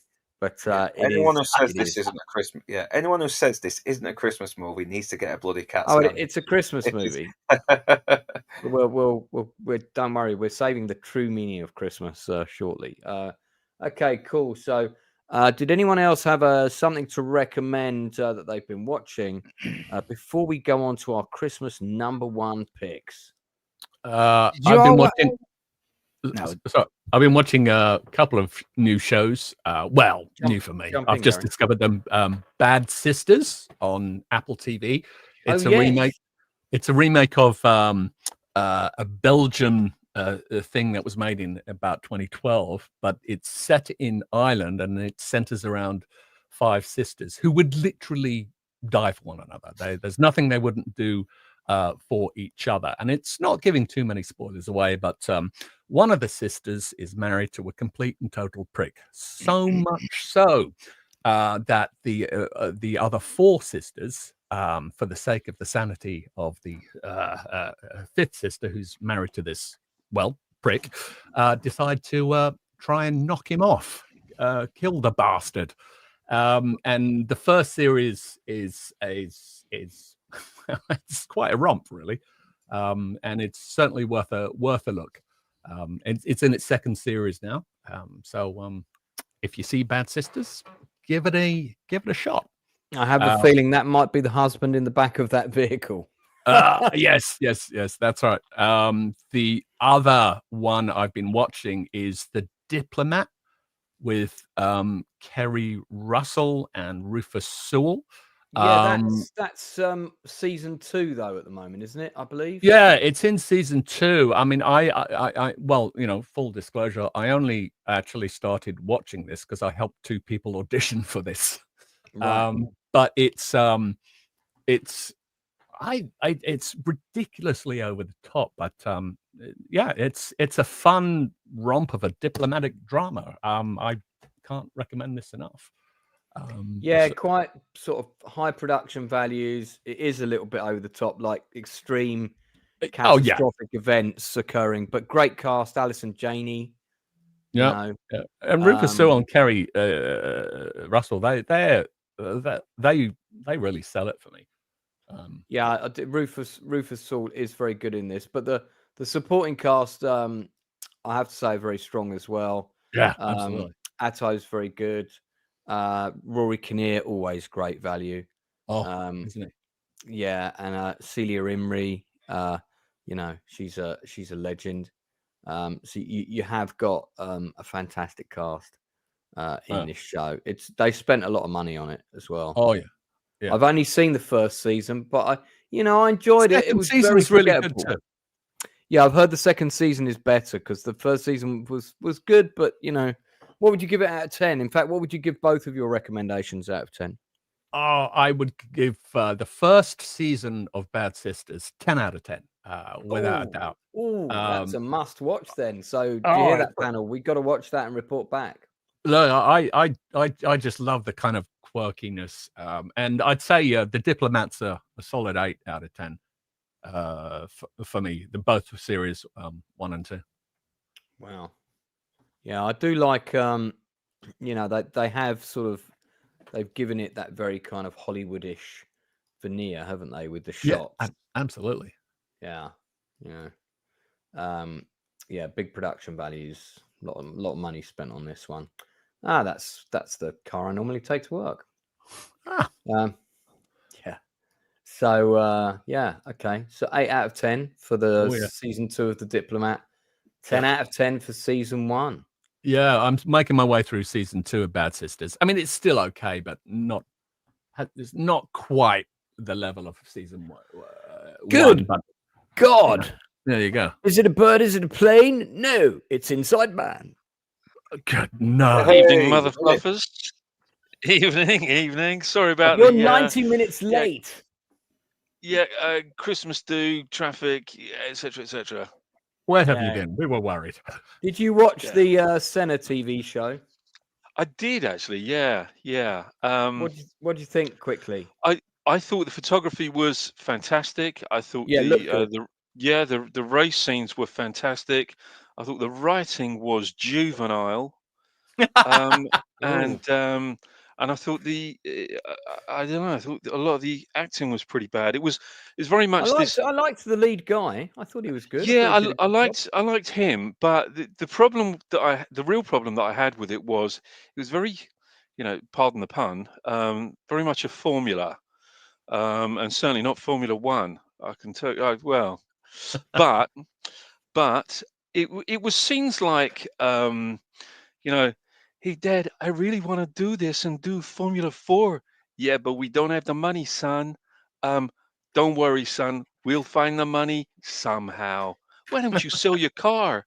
That kind of thing. It was a little bit, hey Dad, let's go fishing. That kind of it was a bit twee for me. I thought it was going to be very hard hitting. I thought it was going to be really kind of gritty and everything. Edgy. But yeah, I just thought it was a little bit beige for me, I'm afraid. Apologies. But the racing scenes were very well done. Oh yeah, they were really, really good. Yeah, you couldn't tell the CGI. No. It was really well done. Really well done. I actually thought the poorest thing about it was all of the English actors. I thought the English actors in it were all they were. Hello, I'm English. Hello. Yeah. How did you? Cup of spot of tea for you. Yeah, they were. I mean, they were all their roles were very, very underwritten, and the James Hunt guy basically just got to sit in the box and go, "Yes, I'm James Hunt. I'm reporting again." Yeah, pretty much all he got to do. Yeah, it didn't, as they say, pump my nads. But no, it was okay. But it massaged your nads adequately for an evening. But yeah, I'd take it or leave it. What would you give it? Yeah, a little bit of a vigorous twist more than anything. What would you give it? 4. Ooh, and I think that's 4. I think 4 is quite generous actually. We had a lot of 6s. I'm giving it a 7. I'm not quite as mean as you. But yeah, I did enjoy it. I thought, it kept me up. I am Krampus. I am actually. You are Krampus. We are doing top 3 Christmas movies of all time, and just as you arrived, we're about to go on to our number 1. So my pick so far: number 3, It's a Wonderful Life; number 2, Muppet Christmas Carol; Stupenzo. Your 2 were The Ref and Kira Kurosawa's Redbeard. Yeah, and Northern. It's a Wonderful Life and So Far Bad Santa. And Gary's choices are the same as mine. So Muppet Wonderful Life and Muppet Christmas Carol. So we've had 3 people pick Wonderful Life. So technically that might be in the lead at the moment. What would your number 3 and number 2 picks be, Inside Man? My number 3 would probably be the musical Scrooge. Scrooge, is that the Albert Finney one? Yeah, that's the Albert Finney one, yeah. Yeah, that's the one with Albert Finney. Yeah, I quite like that one. Yeah, that's the one. That's the one that's quite got. lovely. Yeah, it's got Alec Guinness. I love it. I really love it. I think. Yeah. We've got a bit of a time lag, but don't worry about that. Sorry, I yeah, think there's a delay. Go back a picture. What did that say? What was that tagline? What the dickens have they done to Scrooge? Oh my God, that's brilliant. I think if I remember rightly, that was one of the reviewers said that who didn't like it, and they were like, "Great, let's put that on the poster." And they redid. I think that's the story, and they redid the posters and put that on as the log line, because I think this is the original. This is the original UK cinema quad, and you can see that log line is not on it. So, yeah, they added that later when it after that was one of the reviews. Albert Finney makes a great Scrooge. Actually, he is very good. That's Alec Guinness, isn't it? Mm. Yep. Yeah. And he was very young. He was actually very young when he took that role. He was quite young. Albert Finney. 1970. So yeah, there you go. So that would be your number 3, Inside Man. What would be your number 2 top Christmas movie? Suspense is killing us. Inside Man, I'm gonna have to hurry you. Oh, is he muted? Oh, he's muted. You're accidentally muted, Inside Man. You've muted yourself. Sorry. There you go. Yeah. Number 2. Number 2 is I'm sorry to follow suit, but It's a Wonderful Life. It's okay. Probably one of the most beautiful. Definitely one of the most beautiful films ever made. I love it. Absolutely adore it. Good choice. Good choice. Goat's gonna be upset about that. Well, we can get into the number 1 choice, and we can really get into the true meaning of Christmas. My pick is a true Christmas story about a man who has his Christmas dream ruined by an evildoer. He planned on accumulating money to give to the poor, and this evil man thwarted his plan, and he does his best to overcome the bad man, but unfortunately the bad man wins, and it's Die Hard. So that's my number 1 Christmas pick, which I took 22 people to see on the cusp of Christmas, late November in 1988. You can read about that in my book, 1988, Quick Selfless Plug. But this also gets mentioned in Silver Screen Journeys, because that trip was so monumental I had to include it. This was actually released in the summer of 1988 in America, unusually. But they released it as a summer blockbuster. Huge blockbuster. Features an exploding Christmas tree. It's got a Christmas heist. There's Christmas carols in it. There's a Christmas greeting in the airport with a woman who's clearly wearing no underwear. This is obviously the true meaning of Christmas. So, yeah. And also one of the best action films ever made. And it's also Gary's number 1 pick. Ditto. I everything you just said, Lance. It's there are those who think Die Hard isn't a Christmas movie, and those who are wrong. So yes. Yeah, I mean, it is a Christmas movie, because if it wasn't Christmas, if this was a New Year's Nakatomi party, or if they were doing the heist any other day of the year, John McClane wouldn't be there. John McClane is in town because it's Christmas.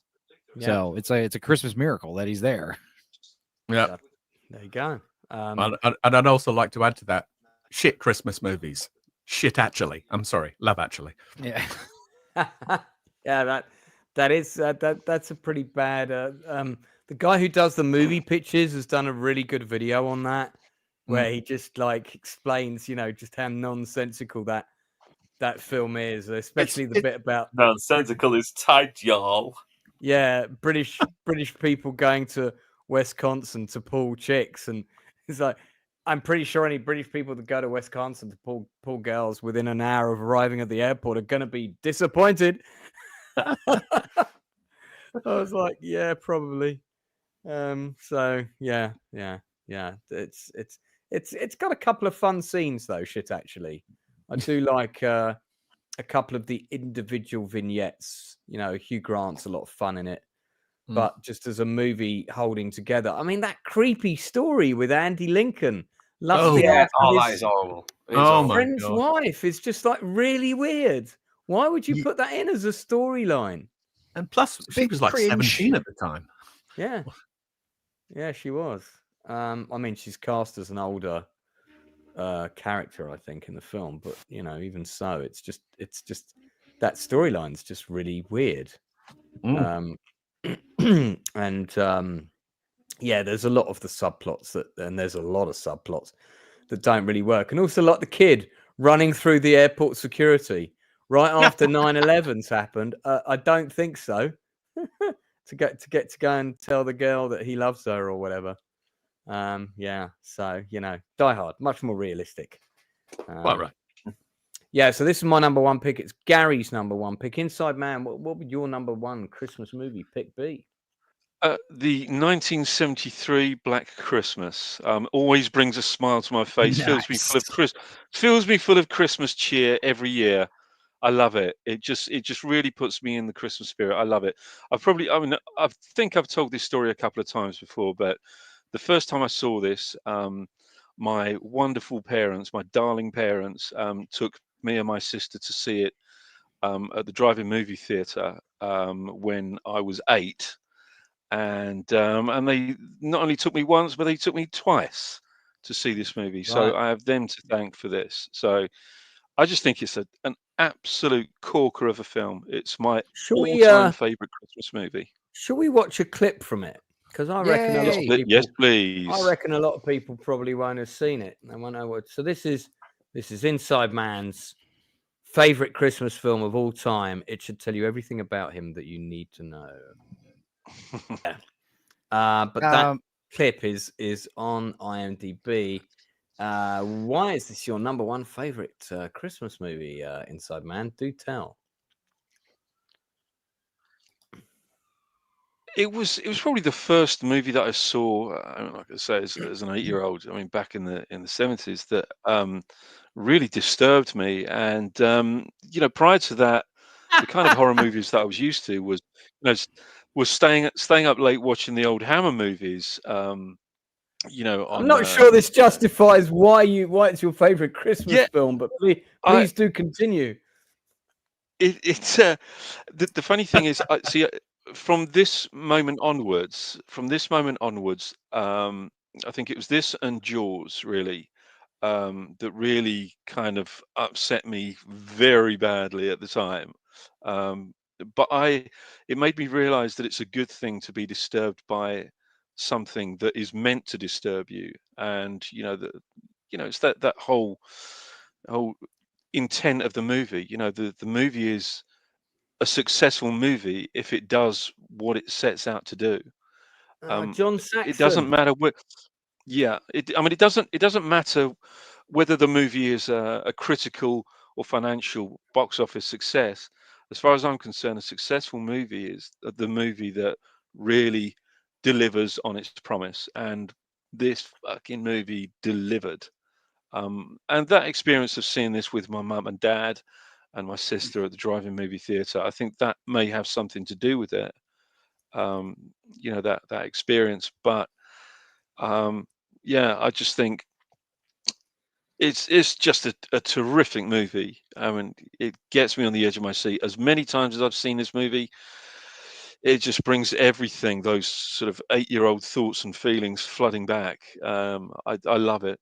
This is my absolute rewatch every single year, without a shadow of a doubt. Every single year I watch this movie. Fantastic. This just in case anyone else who hasn't seen Carry On Netflix, we were talking about it earlier. Obviously, this version is the definitive. So do check it out. Do check it out. Yeah. Thanks for that, mate.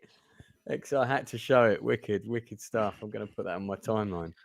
Yeah, I think Black Christmas was the first time I heard the C word in a movie. Oh, yeah, what? yeah. I was going to say exactly that. Yeah, I mean, we were watching it, and all of a sudden, he's on the phone, and all of a sudden you hear this cunt really loud, and I'm like, what the fuck?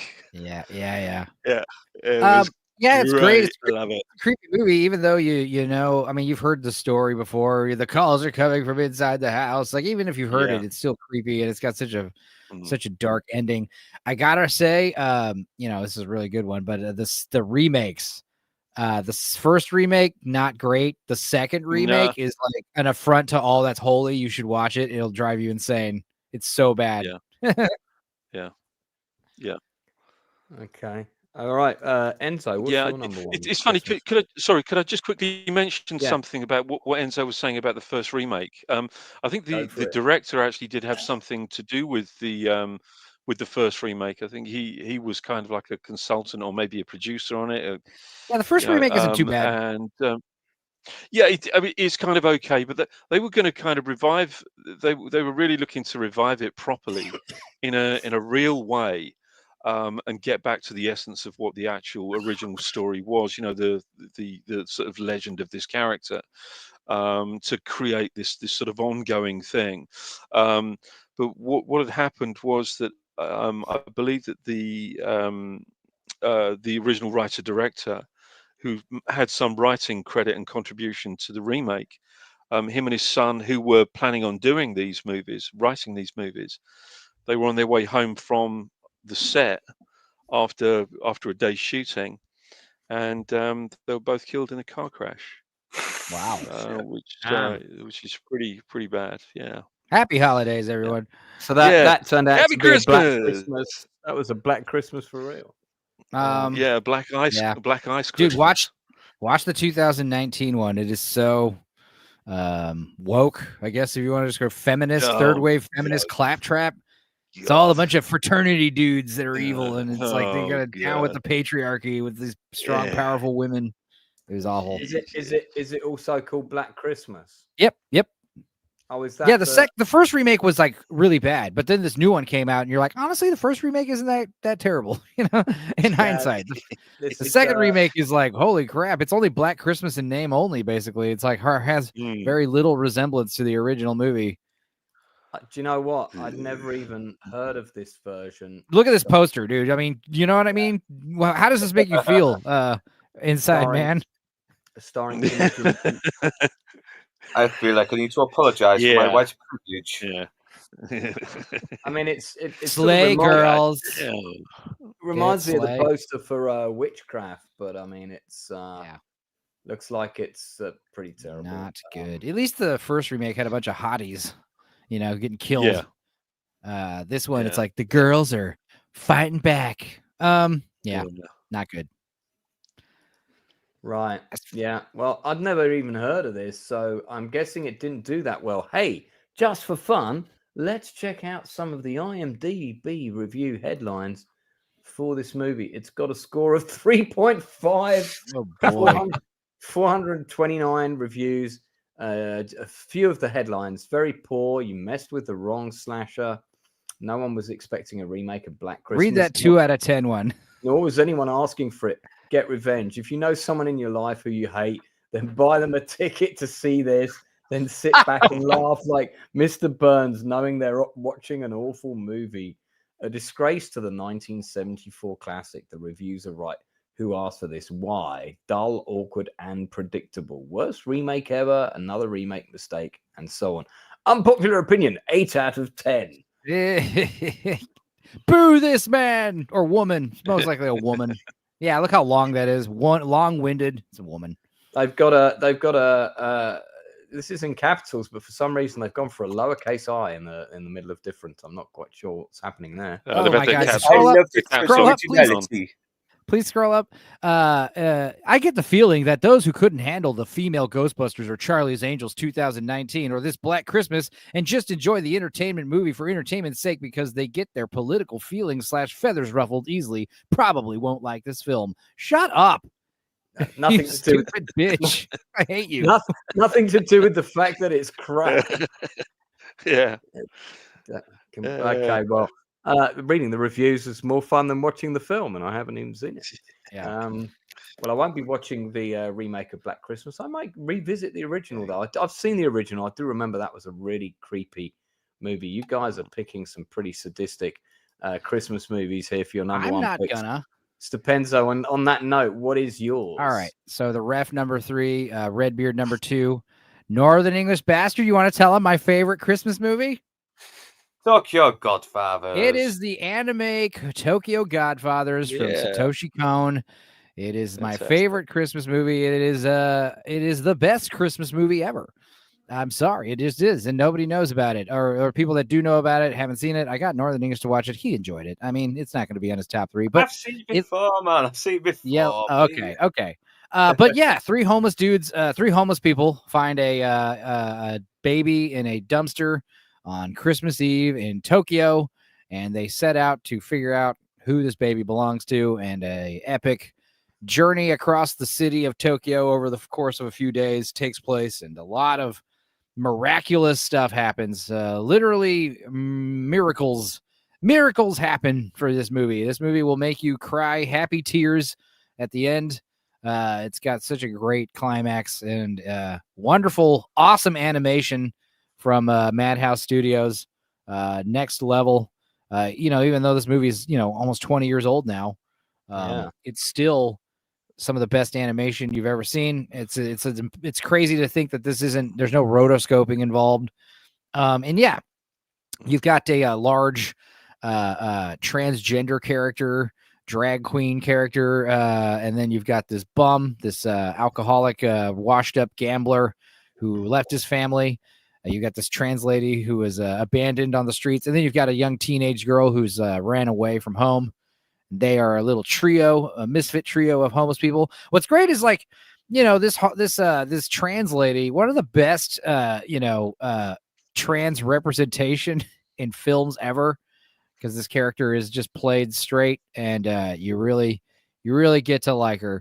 Hana, her name is. But yeah, really awesome movie. It's just one of those movies that rewards multiple viewings. And again, it's got all these great Christmas themes like family and togetherness and loving one another and sticking together and, through thick and thin and all that good stuff. It's just an awesome, awesome movie that'll make you believe in angels and miracles and all kinds of cool stuff. And it's just a really fun adult. It's like one of these R-rated cartoons, but it's soft R. It's good for the whole family, Yeah. I really want to see this, actually. It's great. It's fantastic. I might even watch this on Christmas Day. Where can we see it? Do you know? This one I think is a little easier to find, maybe. Let's see here. Tokyo Godfathers 2003. It's 21 years old. It's on Tubi right now for free. It's also on Pluto and the Roku channel, so that's good. It's also on Amazon Prime for free. So there you go. Amazon Prime, that'll do me. Thank you very much. Check it out.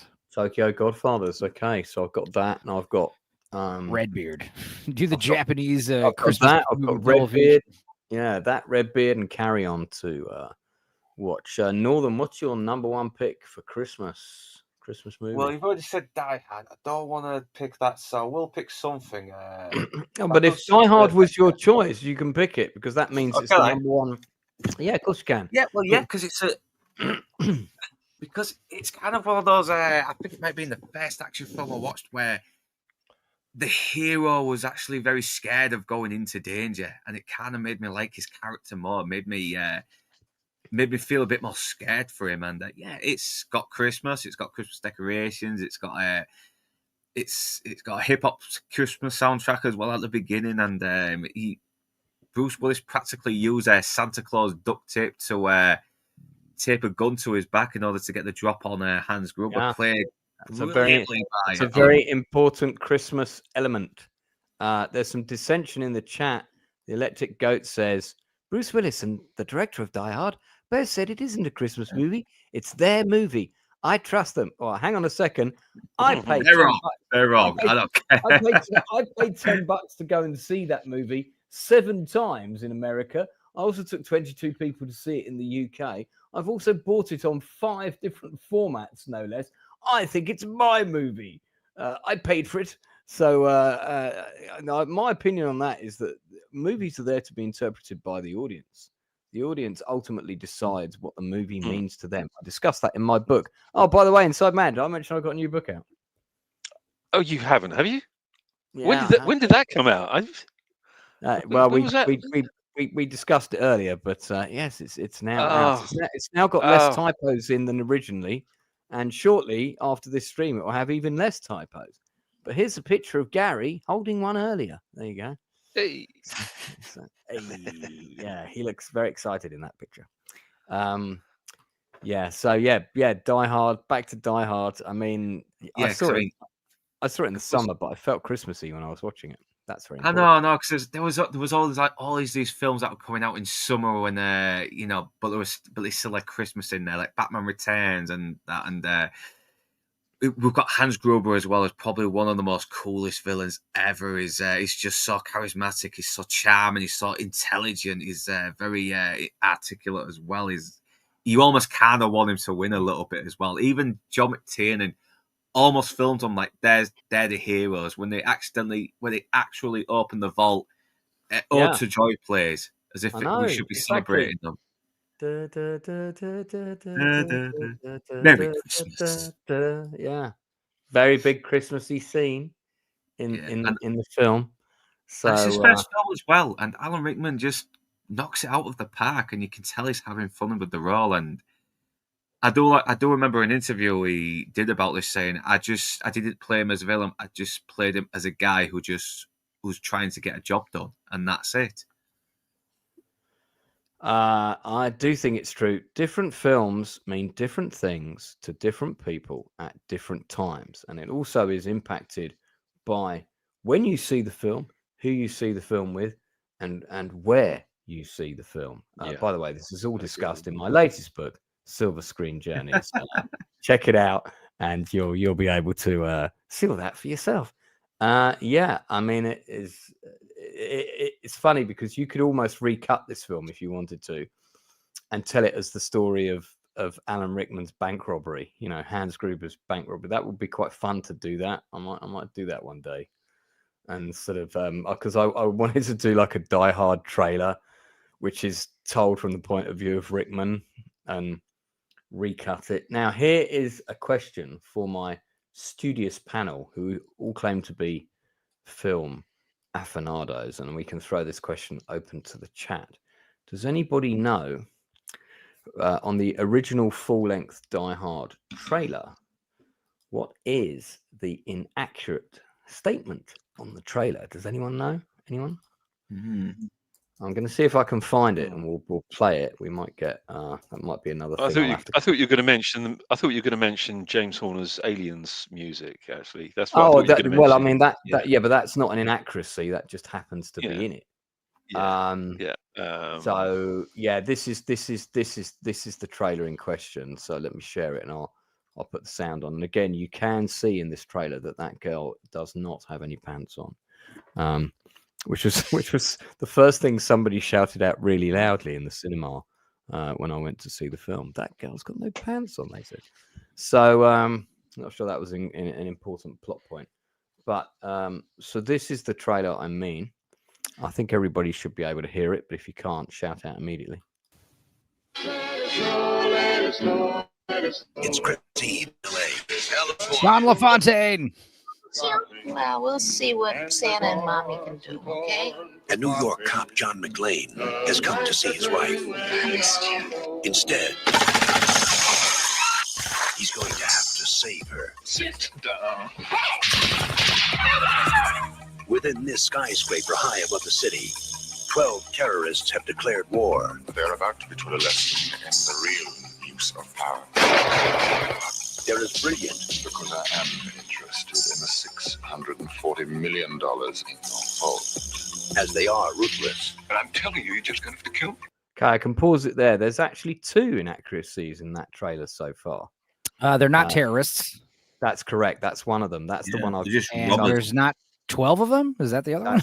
That's correct. There are 13 of them. So the one who everybody always misses is the nerdy-looking Oriental guy who is working on the lock with Leo. There's only a couple of shots of him, and he's the one who gets punched in the face, and all the bail bonds go across the floor. He's not a terrorist who's armed with a weapon, and he's, like I said, he's only in a couple of shots. But including him, there are 13 of them, not 12 of them. So there you go. 2 inaccurate statements in the trailer. But it is a good terrorist. Andrew Musgrave got one of them. There you go. Whatever happened to the voice guy? Yeah, that voice guy, by the way. That's not Don LaFontaine, by the way, but it's the other guy. Yeah. Yeah, Don LaFontaine is the one who looks like Orson Welles, isn't he? And so honestly, Don, the voice guy, I think that went out of fashion because now we have foreign markets and we don't want to redub the trailer for foreign markets every language. So now they just have, maybe some text that says some taglines, and you can easily swap that out with After Effects or whatever programs you're using. So yeah, I mean, I think that's why it went out of fashion, and they need to bring it back. They need to bring back the authoritative, movie announcer guy that he's like demanding you go see this movie. Yeah. Like this summer, this Die Hard, go watch it or die. It's like, that's the way you feel like I don't want to disappoint this guy. Sounds like God is telling you to go see the movie. Yeah. In a world. Yeah, we need that. Yeah. Somebody's just actually sent me an email while we're live. It's a copy and paste, so it's gone out to presumably all their people. And hello, writers and filmmakers. Just wanted to email and wish you all happy holidays. Imagine Talent end of the year card attached for your amusement. And yes, Die Hard is a Christmas movie. There you go. And there's a picture of their Christmas card that they've sent out to everyone, and it looks like this. Let me show you. Survive into 2025. Be like, yeah, tell me about it. So I actually got a really good Die Hard Christmas card off of my brother, and it's got the Nakatomi Corporation logo on the front, and it says Nakatomi Corporation Christmas Party. Yeah, it's a really good little thing. Yeah. It's kind of funny. I'm going to write back to her and say this literally came in during an on-air discussion where we were talking about why Die Hard is a Christmas movie. So yeah, fantastic. Did anybody not do their number one pick? I think we did. One man, Gary. No, Gary's was the same as mine. He said right. Die Hard. Yeah, Gary said Die Hard. So that means technically Die Hard's the winner because you get 5 points for number one spot. Yeah. No, Tokyo Godfathers is the winner because my answer is correct. Watch it and tell me if it moves up on your top 3 lists. Okay, so just a couple of announcements before we begin to wrap up. First of all, I had 2 industry interviews lined up for this week, but both of them, due to circumstances beyond the guest's control, have been moved to January. So Vicky Lee's coming in on the 8th of January to talk to us, and I think Gulshan Singh will be on the 9th. Oh, sorry, Alan Rickman just fired his gun. Let me close that. So so I don't have any industry interviews lined up this week, which means I'm not going to hit 100 before the new year. But we're also not doing Tuesday for Christmas Eve. We're not doing the Christmas Eve Nielsen ratings, I guess. I mean, well, I figured you guys probably wouldn't be free, so I figured this is probably the last Nielsen ratings. I am doing a special stream on the 30th of December. Everybody that is here is invited. Gary's already committed to coming because that will be his New Year's Eve. Nothing important happening in Australia then. So, See, I can probably make Christmas Eve. I can't do New Year's Eve. No, this is the 30th for you because you're behind me. So this is but even if we did a 31st Tuesday Nielsen ratings, I couldn't make that. We're not doing anything on the 31st. I'm going to a day rave, then I'm going to an evening clubbing event, and then I'm going to a clubbing event on New Year's Day. Nothing is happening around that time on the channel. Cool. So we are doing this though. We're doing a roundup of 2024. So I would ask all my guests to please pick a top 5 of your favorite film and TV shows. I was going to do separate, but we're going to put them into one. So it can be a film or a TV series. I want to avoid shows that have already been running for several seasons. So don't pick something that had season 5 in 2024. I'm gonna veto those. That's actually going to be considerably. That's going to be considerably harder than it sounds. I think, given is. the ullage that's been served up on us, I mean, saw some good stuff this year. There have been some good films. I have to say, Mm. overall, I actually quite liked The Jackal. Now it's finished. Perhaps we should talk about that a little bit. But because, I mean, unless they really balls it up next season, they killed Lashana Lynch's character in the last episode, and also in a way that felt very believable in the context of the show. And her character was actually her when you look back on it, her character's downfall was entirely her demise. So she wasn't a super boss or somebody who could carry out actions without any consequences. She screwed up her personal life, she screwed up her career, and then she died. And actually, I thought that was good writing for a change.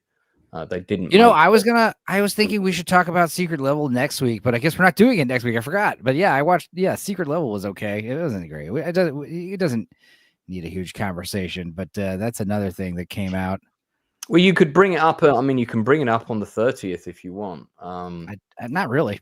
The Warhammer one was great, and the one with Arnold was cool, but everything else was just kind of all right, I guess. Secret Level was a series of short. Yeah, the video game shorts. They're all like 10 minutes long, and I was very upset by the Mega Man one. The Mega Man one was a big disappointment. It gave me blue balls. It was it was not great. But the Warhammer one, yeah, the Warhammer one was great. Watch that. I mean, you probably just watch that one alone. And also, yeah, the one with Arnold I liked. Also, some people like the Dungeons and Dragons one or Sifu. I thought, yeah, I mean, I didn't really play a lot of these games, so I figured maybe you like them more if you're a fan of the games. The Pac-Man one was awful. The Pac-Man one was way too experimental, got too weird with it. The Warhammer one is just pretty much the only one really like a must-see, and it's 15 minutes long, so you watch it, it's easy. Do you think that they are testing the water with these shorts to see, hey, which one of these shorts is really popular? Then we'll commission the series, so we might get a D&D series. Yeah, probably. Also, I mean, like if they did a Warhammer, I think they're made for the TikTok generation. Yeah, I mean, it's Love, Death, and Robots, but shorter. And the problem is each short is basically just like a kind of an action set piece set in a video game world, and there's really not a lot going on plot wise. I have noticed in the last month, Netflix has now got, there's quite a few shorts popping up on Netflix now. When you say shorts, like what do you like? How long are we talking? No, 15 minutes. There was a really good one. TikTok. I meant to actually. Yeah, I mean TikTok short attention span, but there was a good one where these two women signed up to this couple who were bereaved. They had lost their child, and they signed up to an agency. And what the agency does is the agency employs an actor, or I'm not sure if it was an actor or if it was an android. It was kind of a little unclear, but they basically find someone who is an identical lookalike to the person you've lost, and that person that person comes and spends 24 hours with you, so you get to say and do all the things that you wanted to do before they went. And it was quite powerful actually. It was this couple that had lost their son. And the son was about 20, and then the 20-year-old son just they sign up the packet for the package. Day later the son turns up at the house, and it's kind of what would you do in that situation? Would that work for you on an emotional level? Sort of asks a lot of really interesting questions. Sounds a little bit like that. Don't you think that sounds a little bit like that Black Mirror episode, Be Back Soon? Yeah. Remember that one? It was very, I do remember that one. Very similar to that. Very similar. Yeah, very similar. A little bit different, but yeah. I can't tell you how many times I'm recommending a movie we should watch, and the lady's like, no. I don't want to watch a movie. Instead, we'll watch like 6 or 7 episodes of some TV show. I don't have the attention span for a movie, but we'll binge like half of a season of a show. I'm like, we got to watch 3 movies in this time frame. But they'd rather watch 20 episodes of Friends and it goes nowhere. It's just like something that's it's just like, yeah, it's just content. I don't like it. Back to what Proctophile said about the Pac-Man episode. If that was like a short film and it didn't say anywhere that it's about Pac-Man, I think it would have been cooler. If you would have had to piece it together yourself, oh, this is Pac-Man, like that could have been neat. But yeah, the Pac-Man one was weird. You could have done a lot with, I mean, I guess Pac-Man is like, how do you turn that into a short film? Not that way. Whatever they did with that, it was too experimental. Like I said, they went a little too out there. Another important announcement to make is that there is a London YouTubers meetup this Friday, Christmas party meetup. It's officially hosted by the Outcast Creative and Tomby channels. So that's myself and Tomby. When we say hosted, that does not mean we're buying everyone drinks. It just means we have organized it. We've organized a venue. We've booked a couple of tables. We have no idea how many people are going to turn up. I will be there with some copies of the book to sign, assuming they arrive on time. So I will not have a card machine. So bring some cash if you want one. The books are $10.99, but we can call it a tenner. So and I'm having a dry event, so I'll be on the orange juice and Coca-Cola because I'm going to a rave the following day. So I might have like one drink, but that'll be it. So no, I'm pretty. I don't drink much alcohol, so I'm not a big drinker. Last time I did that had bad consequences, as Inside Man could possibly tell you, but he can't. So yeah, drinking for me is not a good thing. So I don't like drinking, dude. Yeah, but while I'm blabbling away, I'm actually trying to find the flyer for this fucking thing, and now I can't find it. So it's on my computer. I saved it under a certain title that for some reason I just can't seem to see it now. So what do you got, Northern? What you got coming up? Well, recently I have released my third Christmas review, Jingle Balls, with the Star Wars Holiday Special, which, despite being released in November, seems to be in the Internet Movie Database's worst Christmas special. So I thought, okay, I need a really good bad one to review, and this seemed perfect. And I actually do kind of like it, even though it's completely stupid and pointless. It's great. I can't believe you'd never seen it before. Because I could never find it, but then I realized it, and then I just found it on YouTube, the full movie, and it is absolutely terrible. But I had fun watching it. I had fun writing the review and getting everything together and just having fun with it. It's Bruce Valanche wrote the Christmas special, right? From the holiday special from Star Wars. Damn, and I was just making a joke about there was a lot of cocaine going on in the writing process as well. So I don't know. I might have accidentally offended this, slandered this guy. I don't mean to. No. Definitely cocaine was involved in the. Carrie Fisher is coked out of her head when she's singing the Life Day song. Her eyes are like dilated black. Yeah. We celebrate our day of peace. Oh, yeah. She has a cocaine nail. She has cocaine pinky nails in that. Yeah. Somebody told me they'd seen it at school. I remember, and I didn't believe them because it was only ever shown once, I think, in the UK. And by the way, this is the poster for the London meetup. I'd seen this one. And I kind of made a joke about what is it? Chewbacca's father-in-law, Itchy, and his mouth kind of looks like a woman's orifice. Yeah. Did I not tell you that Lumpy would haunt your nightmares? Did I or did I not tell you that? I mean, Lumpy. I think the scariest was Mala giving Han Solo the sex look when he's just about to go off. It's like she just gives this look, and I thought, I've got this. Come on, she's coming on to him. She's giving him. Who doesn't look at Han Solo that way? Everyone does. Yeah. Anyway, What She's was only the- she's what only was the whole she's only a Wookiee, dude. She's only human or Wookiee. What was the whole Diane Carroll thing all about, though? It looks like Itch is getting a bit horny with her, and Yeah. what the hell, man? I'm sorry. It's just like It's a he weird ass keeps rewinding- special. Yeah, he keeps Well, rewinding if this you moment want where to she check goes, that "I out, found you adorable." it's on Northern's channel. Let's not go down that rabbit hole now because we're already over time. Yeah. Oh, so, that's a shame because I actually have one more thing I want to recommend. It's called it's another for it. Japanese Christmas movie, and it's terrible. But I watched it the other day. It's called Rex Kyoryu Monogatari, which means Rex, a dinosaur story. And it's from 1993, and it's about a cute little girl who befriends a cute little T-Rex puppet, a creature, a little T-Rex dinosaur. And yeah, it's just a weird Christmas movie where they go to KFC and they drink Coca-Cola, and the dinosaur is like famous and they want him to do ads, and they got to go take him back to the cave they found his egg in and reunite him with his parents. It is bizarre. You guys have got to see this. It's also available for free on the Internet Archive.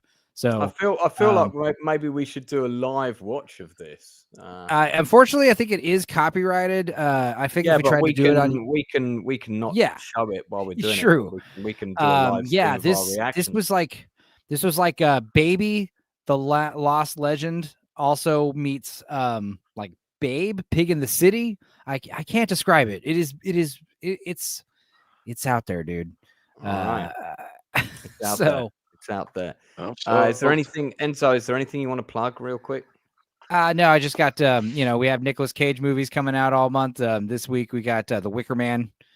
We had a commentary for that. Me and Gord King. We also did Next and Bangkok Dangerous. And then Christmas Day, in honor of the Nosferatu coming out, I'm going to have a commentary video, lightly edited, not a lot of overlay on it, for Bram Stoker's Dracula. Me and Sammy 3Pete and Dudicus watched it, and that was fun. And then also, I might have my infamous Renfield video coming out, double whammy. So that'll be fun. And also, yeah, every Sunday night after Gucci's show, do a crazy live stream. This Christmas Eve, we are going to watch, like, I think 10 hours of these insane Supergirl fan films in honor of the trailer that's getting released Thursday. So if you want to see a bunch of hot chicks in spandex wrestling in the same pool for hours and hours, tune in on Sunday night. Fantastic. I'm going to be on Anti-Derivative, Jill's channel. I think it's tomorrow at 5. Cool. I'm going to be 5 p.m. UK time. She's interviewing me about the book. I am available to do interviews on anyone's channel about the book. I don't care how big your channel is. I don't care if you got 5 subs or 5 million subs. I'll come on. I'll talk about it. It's just about, the mutual support thing. So, if you're going to have me on, I'm happy to come on. It's not really about what you can do for me. It's just us, both collaborating. So, let me know. I'm quite happy to come on. People are sending me pictures of the book, which is great. I still don't have one from Inside Man yet. Obviously, that's coming soon. I'm looking forward to that. It's going to be a picture of Mysterion from South Park holding my book.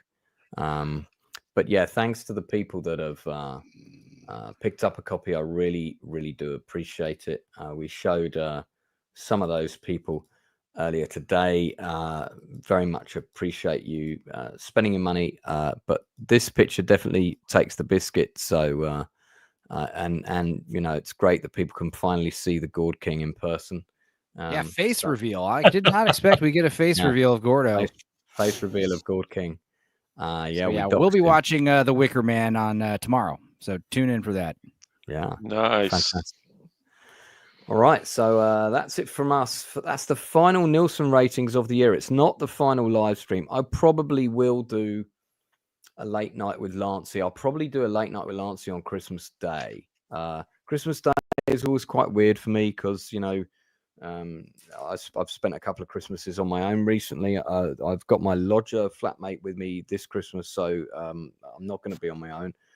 But he does kind of eat and sleep, basically. So once Christmas dinner's done, he's going to disappear and conk out. So it's still going to be a bit of a weird Christmas. So I'll probably do a live stream to keep myself occupied. in the latter part of Christmas Day. So feel free to come in and check that out. 30th of December, don't forget, we'll be doing a roundup of the year, the stuff we've loved, maybe the stuff we haven't liked so much, but definitely a top 5, and we'll look to see kind of overall what is the number 1 show. Blue Collar Losers, Christmas picks. I think he meant them in this order. Number 3, Home Alone. Number 2, Christmas Vacation. Number 1, Die Hard. Once again, proving that Die Hard is the definitive meaning of Christmas. On that bombshell, thank you all so much. I just want to thank everybody that's come on the channel this year. I mean, it's not the last stream of the year, so I guess I'll save my big thank you for the 30th. But as it's the last Nielsen ratings, thanks to all the different YouTubers that have come on the Nielsen ratings over this year. We've had various other people pop on. Toxic's been on, Leroy, Critical Drinker's been on. Various other people have come. Vex has popped on from time to time. It's always great to have people. Thanks to my core panel. We're missing one of them tonight, and we've also got the man behind the scenes, Gary Bolter, who's always doing stuff for my channel. So great that he could make it today, and also I think he's going to be on the 30th as well. So we're hoping. Indeed. There we go. So he's been quiet, but he's here. He's here. He's actually done 2 acting coaching sessions while we've been talking in the last 20 minutes. A $2 super chat from Darth Plato. Merry Christmas. And thank you very much. Merry Christmas to you. Merry Christmas to all of our subscribers. I will be on Christmas Day, so I will be able to say that to you in person. But thank you also to my 91 guests who've come on for an industry interview this last 2 years. Most of them have been actually in the last year. I think I got to about 40 in the first year. So I think 51 of them have been in 2024. I've had some amazing guests on this year. I've been happy to support newcomers, new creatives creating their first book, their music projects, whatever they may be, as well as real kind of pillars of the industry like Gail Ann Hurd. We had director Ron Underwood, of course, and of course our man from 2000 AD, Inside Man. Was going to say his name, but his mic's got stuck, so unfortunately. God bless us, everyone. Everyone, yeah. So it has been a really fantastic, year.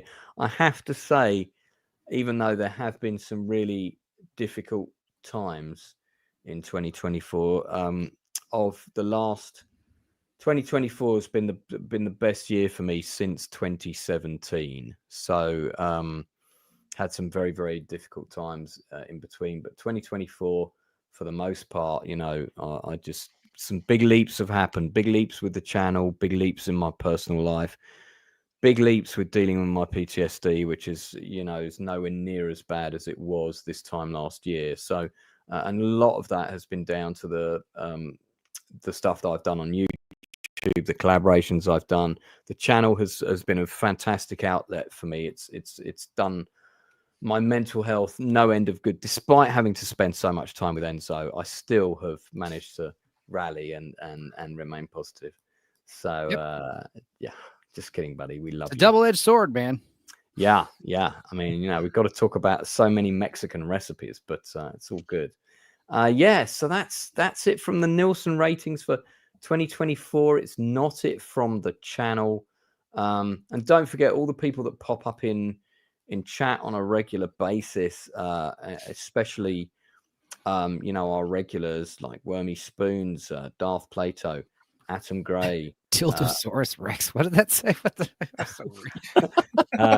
Proctophile, one of the newer ones, Bo Romeo, and many, many others. Listen, I love you. Bo has a Christmas wish for us in the chat. Hey, panel. Person with a deepish voice, small favor. Please say in the movie trailer voice, in a land where, and then fill in the next bit. Well, I'll tell you what. In a land where Christmas is illegal and Santa is shot on sight. Gary, can you do a Michael Caine version of that? Well, in a land where Christmas has gone missing, where you all work together to find the mysterious mince parts. I was naughty one year, and Santa Claus gave me a lump of coal the size of a tangerine. Yeah. In a land where all hope is lost, the Outcast Creative Channel stands as a beacon of hope to those passionate creators who need a voice. Seek us out and we'll get you on in 2025.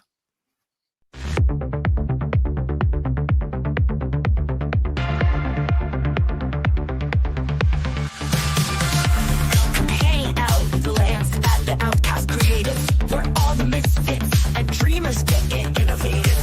It's film, TV, and theater in the mix. Industry interviews, where ideas get their fix. He's creative, we're creative. How about you? Share your passion, join the crew. At Outcast Creative, we're breaking through. Hang with Lance and the Outcast crew. Hang with Lance and the Outcast crew. Interviews with fellow How's it, a artists, tangerine? and reviews that might surprise.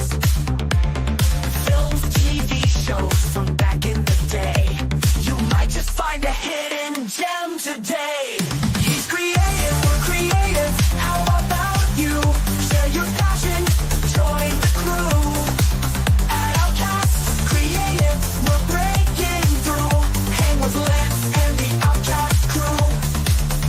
Hang with Lance and the Outcast crew. Filmmakers, comic book creators, stand up proud. Actors, musicians, board game designers, be loud. At Outcast Creative, amazing's the word. He even interviewed the legend, Galen Hurd. He's creative, we're creative. How about you? Share your passion, join the crew. At Outcast Creative, we're breaking through. Hang with Lance and the Outcast crew. Hang with Lance and the Outcast crew. So come along, take a chance, join the Outcast, hang with Lance. Bring your vision, your art, your flair. At Outcast Creative, there's always room to share. Hang with Lance and the Outcast crew.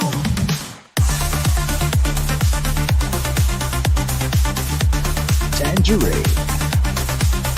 Hang with Lance and the Outcast crew.